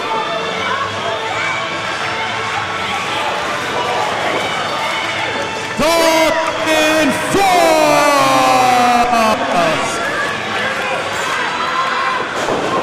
Charlie, Cowboy Charlie, he's got beautiful high risk offense there. Cowboy Charlie now got a hold of Shoop Shellhammer. Cowboy Charlie, more power than you would think behind those punches. Oh. Damn, another elimination. I had my eyes on Cowboy Charlie. Look at shoot. There it is, Charlie. Whoa! Kick. Alexander G. Bernard has been eliminated. Thank you, Universe. I put it out there into the world that I wanted Alexander G. Bernard to be eliminated, and now the prophecy has come true.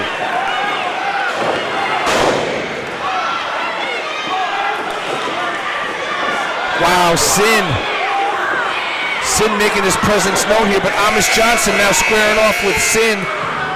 We've got a lot of people crowded around this entranceway area. A lot of those who've been eliminated are still standing. The mysterious... Oh, did Sin just eliminate? Sure did. Wait a minute, Sin's got Shoop Shellhammer too. Later, Shoop Shellhammer. Damn, Sin is a force to be reckoned with.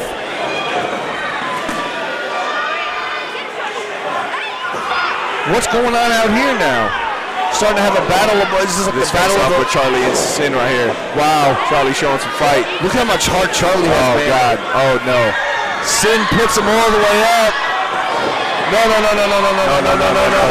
No. It just drops him down. Did his feet touch the floor? That would be awesome if it did. Cowboy Charlie has been eliminated. Cowboy Charlie's out. Dalton Frost ducks the line. Watch out. Good night.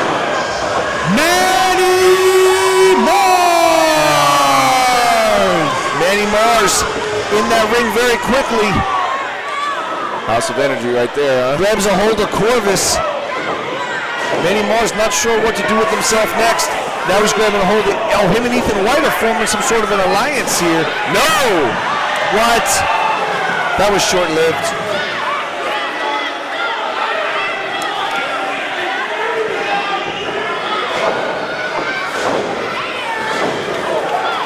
Here we go, it's popping off again. Rik Luxury putting that beating on Manny Mars. Manny Mars could be eliminated right here. Oh, thrown like a javelin right into that top ring buckle. Frost, the big cowboy, unleashing that ass kicking on Corvus. Corvus blocks it. Look at Sin. Look at Sin. Big choke right here. Throw him over the top. Sin's got Boyce LeGrande by his neck. Wait a minute.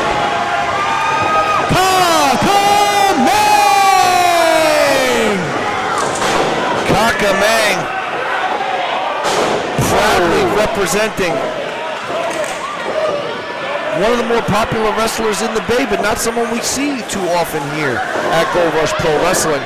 And Kakamang trying to square off with Sin. Charisma does nothing to affect Sin. Sin is like a black hole of charisma. He will absorb your charisma and turn it into a brutal, savage attack against you. Kakamang got Sin in the corner.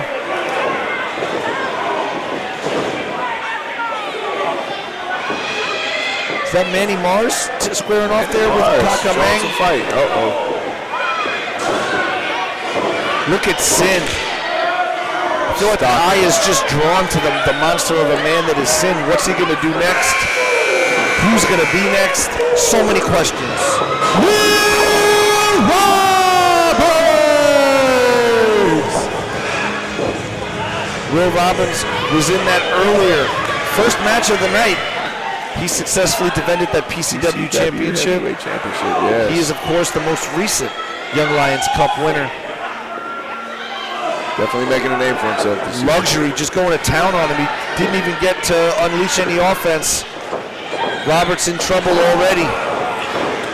Got a counter for Rik Luxury's activity. Luxury eats that buckle hard. Wait, Kakamang now. Kakamang is in trouble. Oh.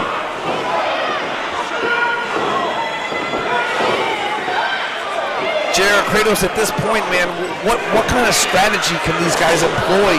How do you win such a chaotic match? Oh! JJ King just took a...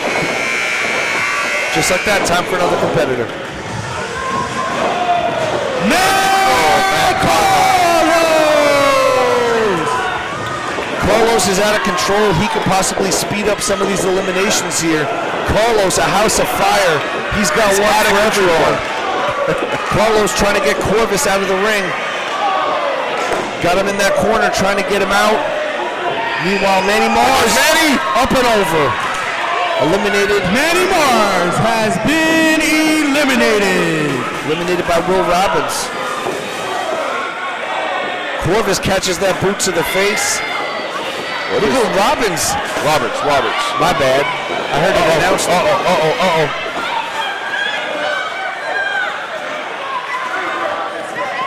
Both men there get that shot of Corvus and Roberts. Look at that. Both struggling. Both make it back, at least to the apron, without their feet touching the floor. Wait a minute. Corvus throws Roberts in. Roberts comes to the floor. Will Roberts has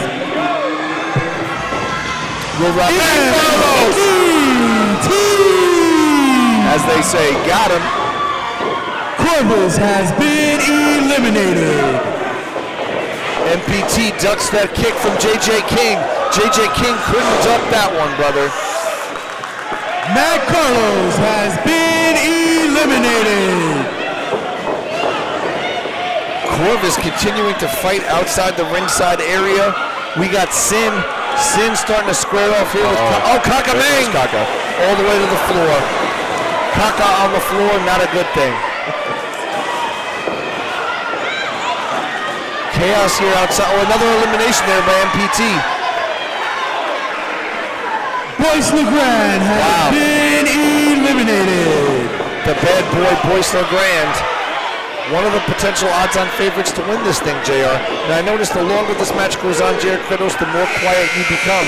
Because you're going to be facing one of these guys down the line, brother. Exactly. I'm Daniel Challenge! JJ King has been eliminated. JJ King has been eliminated. Exchange between Frost and Sin. It might not be pretty, but it's definitely effective. Just two monsters, two brawlers, just brawling it out in that corner. Frost. Not going to double team on Rik.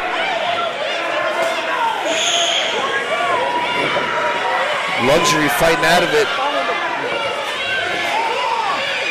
Pace starting to slow down here as this match is starting to wear these guys out.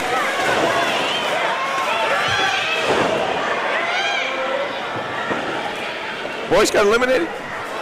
The bad boy, Boyce LeGrande, he talked a mean game, but his mouth could not cash the check. What do they say? The loudest one in the room is the weakest one in the room? Yes, empty barrels make the most noise, my friend. Very true. Not just true in NorCal, it's a worldwide thing. Global, not local. I thought those were mine. Marquise Jackson! Marquise Jackson didn't fare too well earlier tonight, but he's back. Hey, hold up. You owe me. I want your spot. You owe me. You lost our match. Yes, you did. Hey, check this out. Hold my belt for me, all right? Oh no! I guess there really is no honor between thieves. Taking out his own partner to take his spot in the Rumble? Can you do that? Boyce LeGrande re-entered and he's eliminated. Rik Luxury been eliminated. Boyce LeGrande now squaring off with MPT. Listen to the screams. It's like a newborn baby bird just cracked out of its shell, and that's the sound of the sound that Donovan Troy makes. Sounds like he's being skinned alive. Whoa. Damn.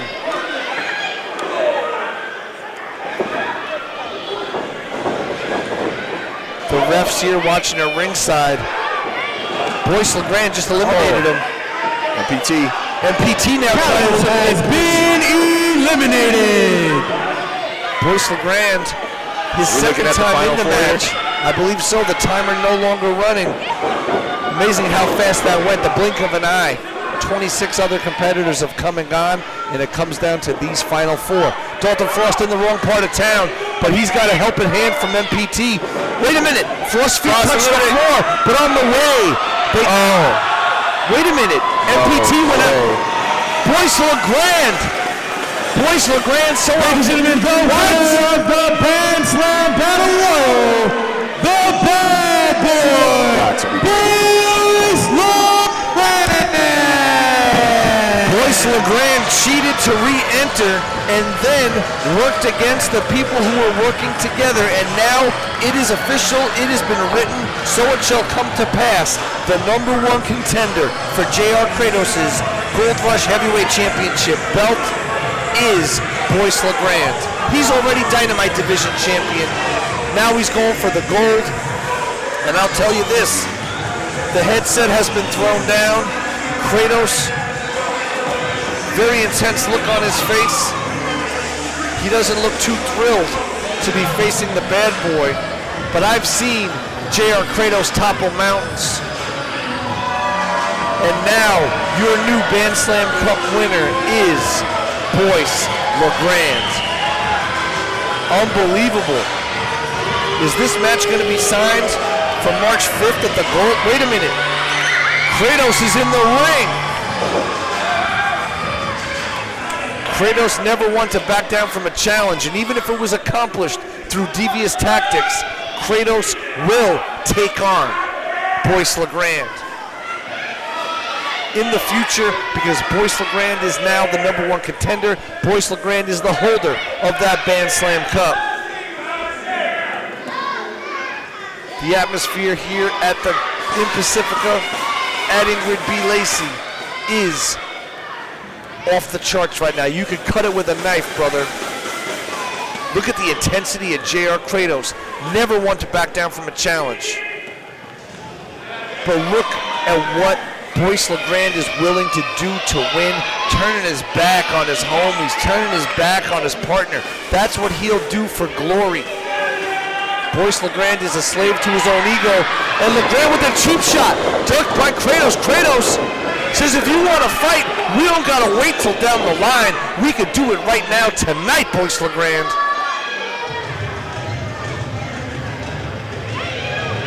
Boyce LeGrande right now is on top of the world, but JR Kratos is on top of the mountain, brother. He climbed to the very top of Gold Rush Pro Wrestling, and he'll be damned if he's going to let a person of the type of person, the caliber of human being that Boyce LeGrande is. I personally don't believe that Boyce LeGrande deserves to hold that Gold Rush Pro Wrestling Ladies and gentlemen, once again, the 2016 Band Slam Cup winner, the Bad Boy, Boyce LeGrande. Unbelievable. Boyce LeGrande, despite not winning in his big tag team match earlier, despite betraying his tag team partner, Marquise Jackson, paid the price, and Boyce LeGrande got the benefit. But how much of a benefit is it truly when you have to face that man, JR Kratos, the God of War, a man who represents Gold Rush Wrestling like no other. To everyone, on behalf of everyone at Gold Rush Wrestling, we appreciate you tuning in to watch Band Slam 5. Please follow Gold Rush Wrestling on Twitter, like them on Facebook. Ladies and gentlemen, that concludes our show. Throw it over to our ring announcer. I am your boy KG. I was joined by Dylan Drake as well as JR Kratos on commentary. At the Gold We'll see you back here on March 5th at the Gold Line. Gold Rush Pro Wrestling. Lucky Spot of Gold. Thank you guys for coming. We hope to see you again at our next event. Get home safe.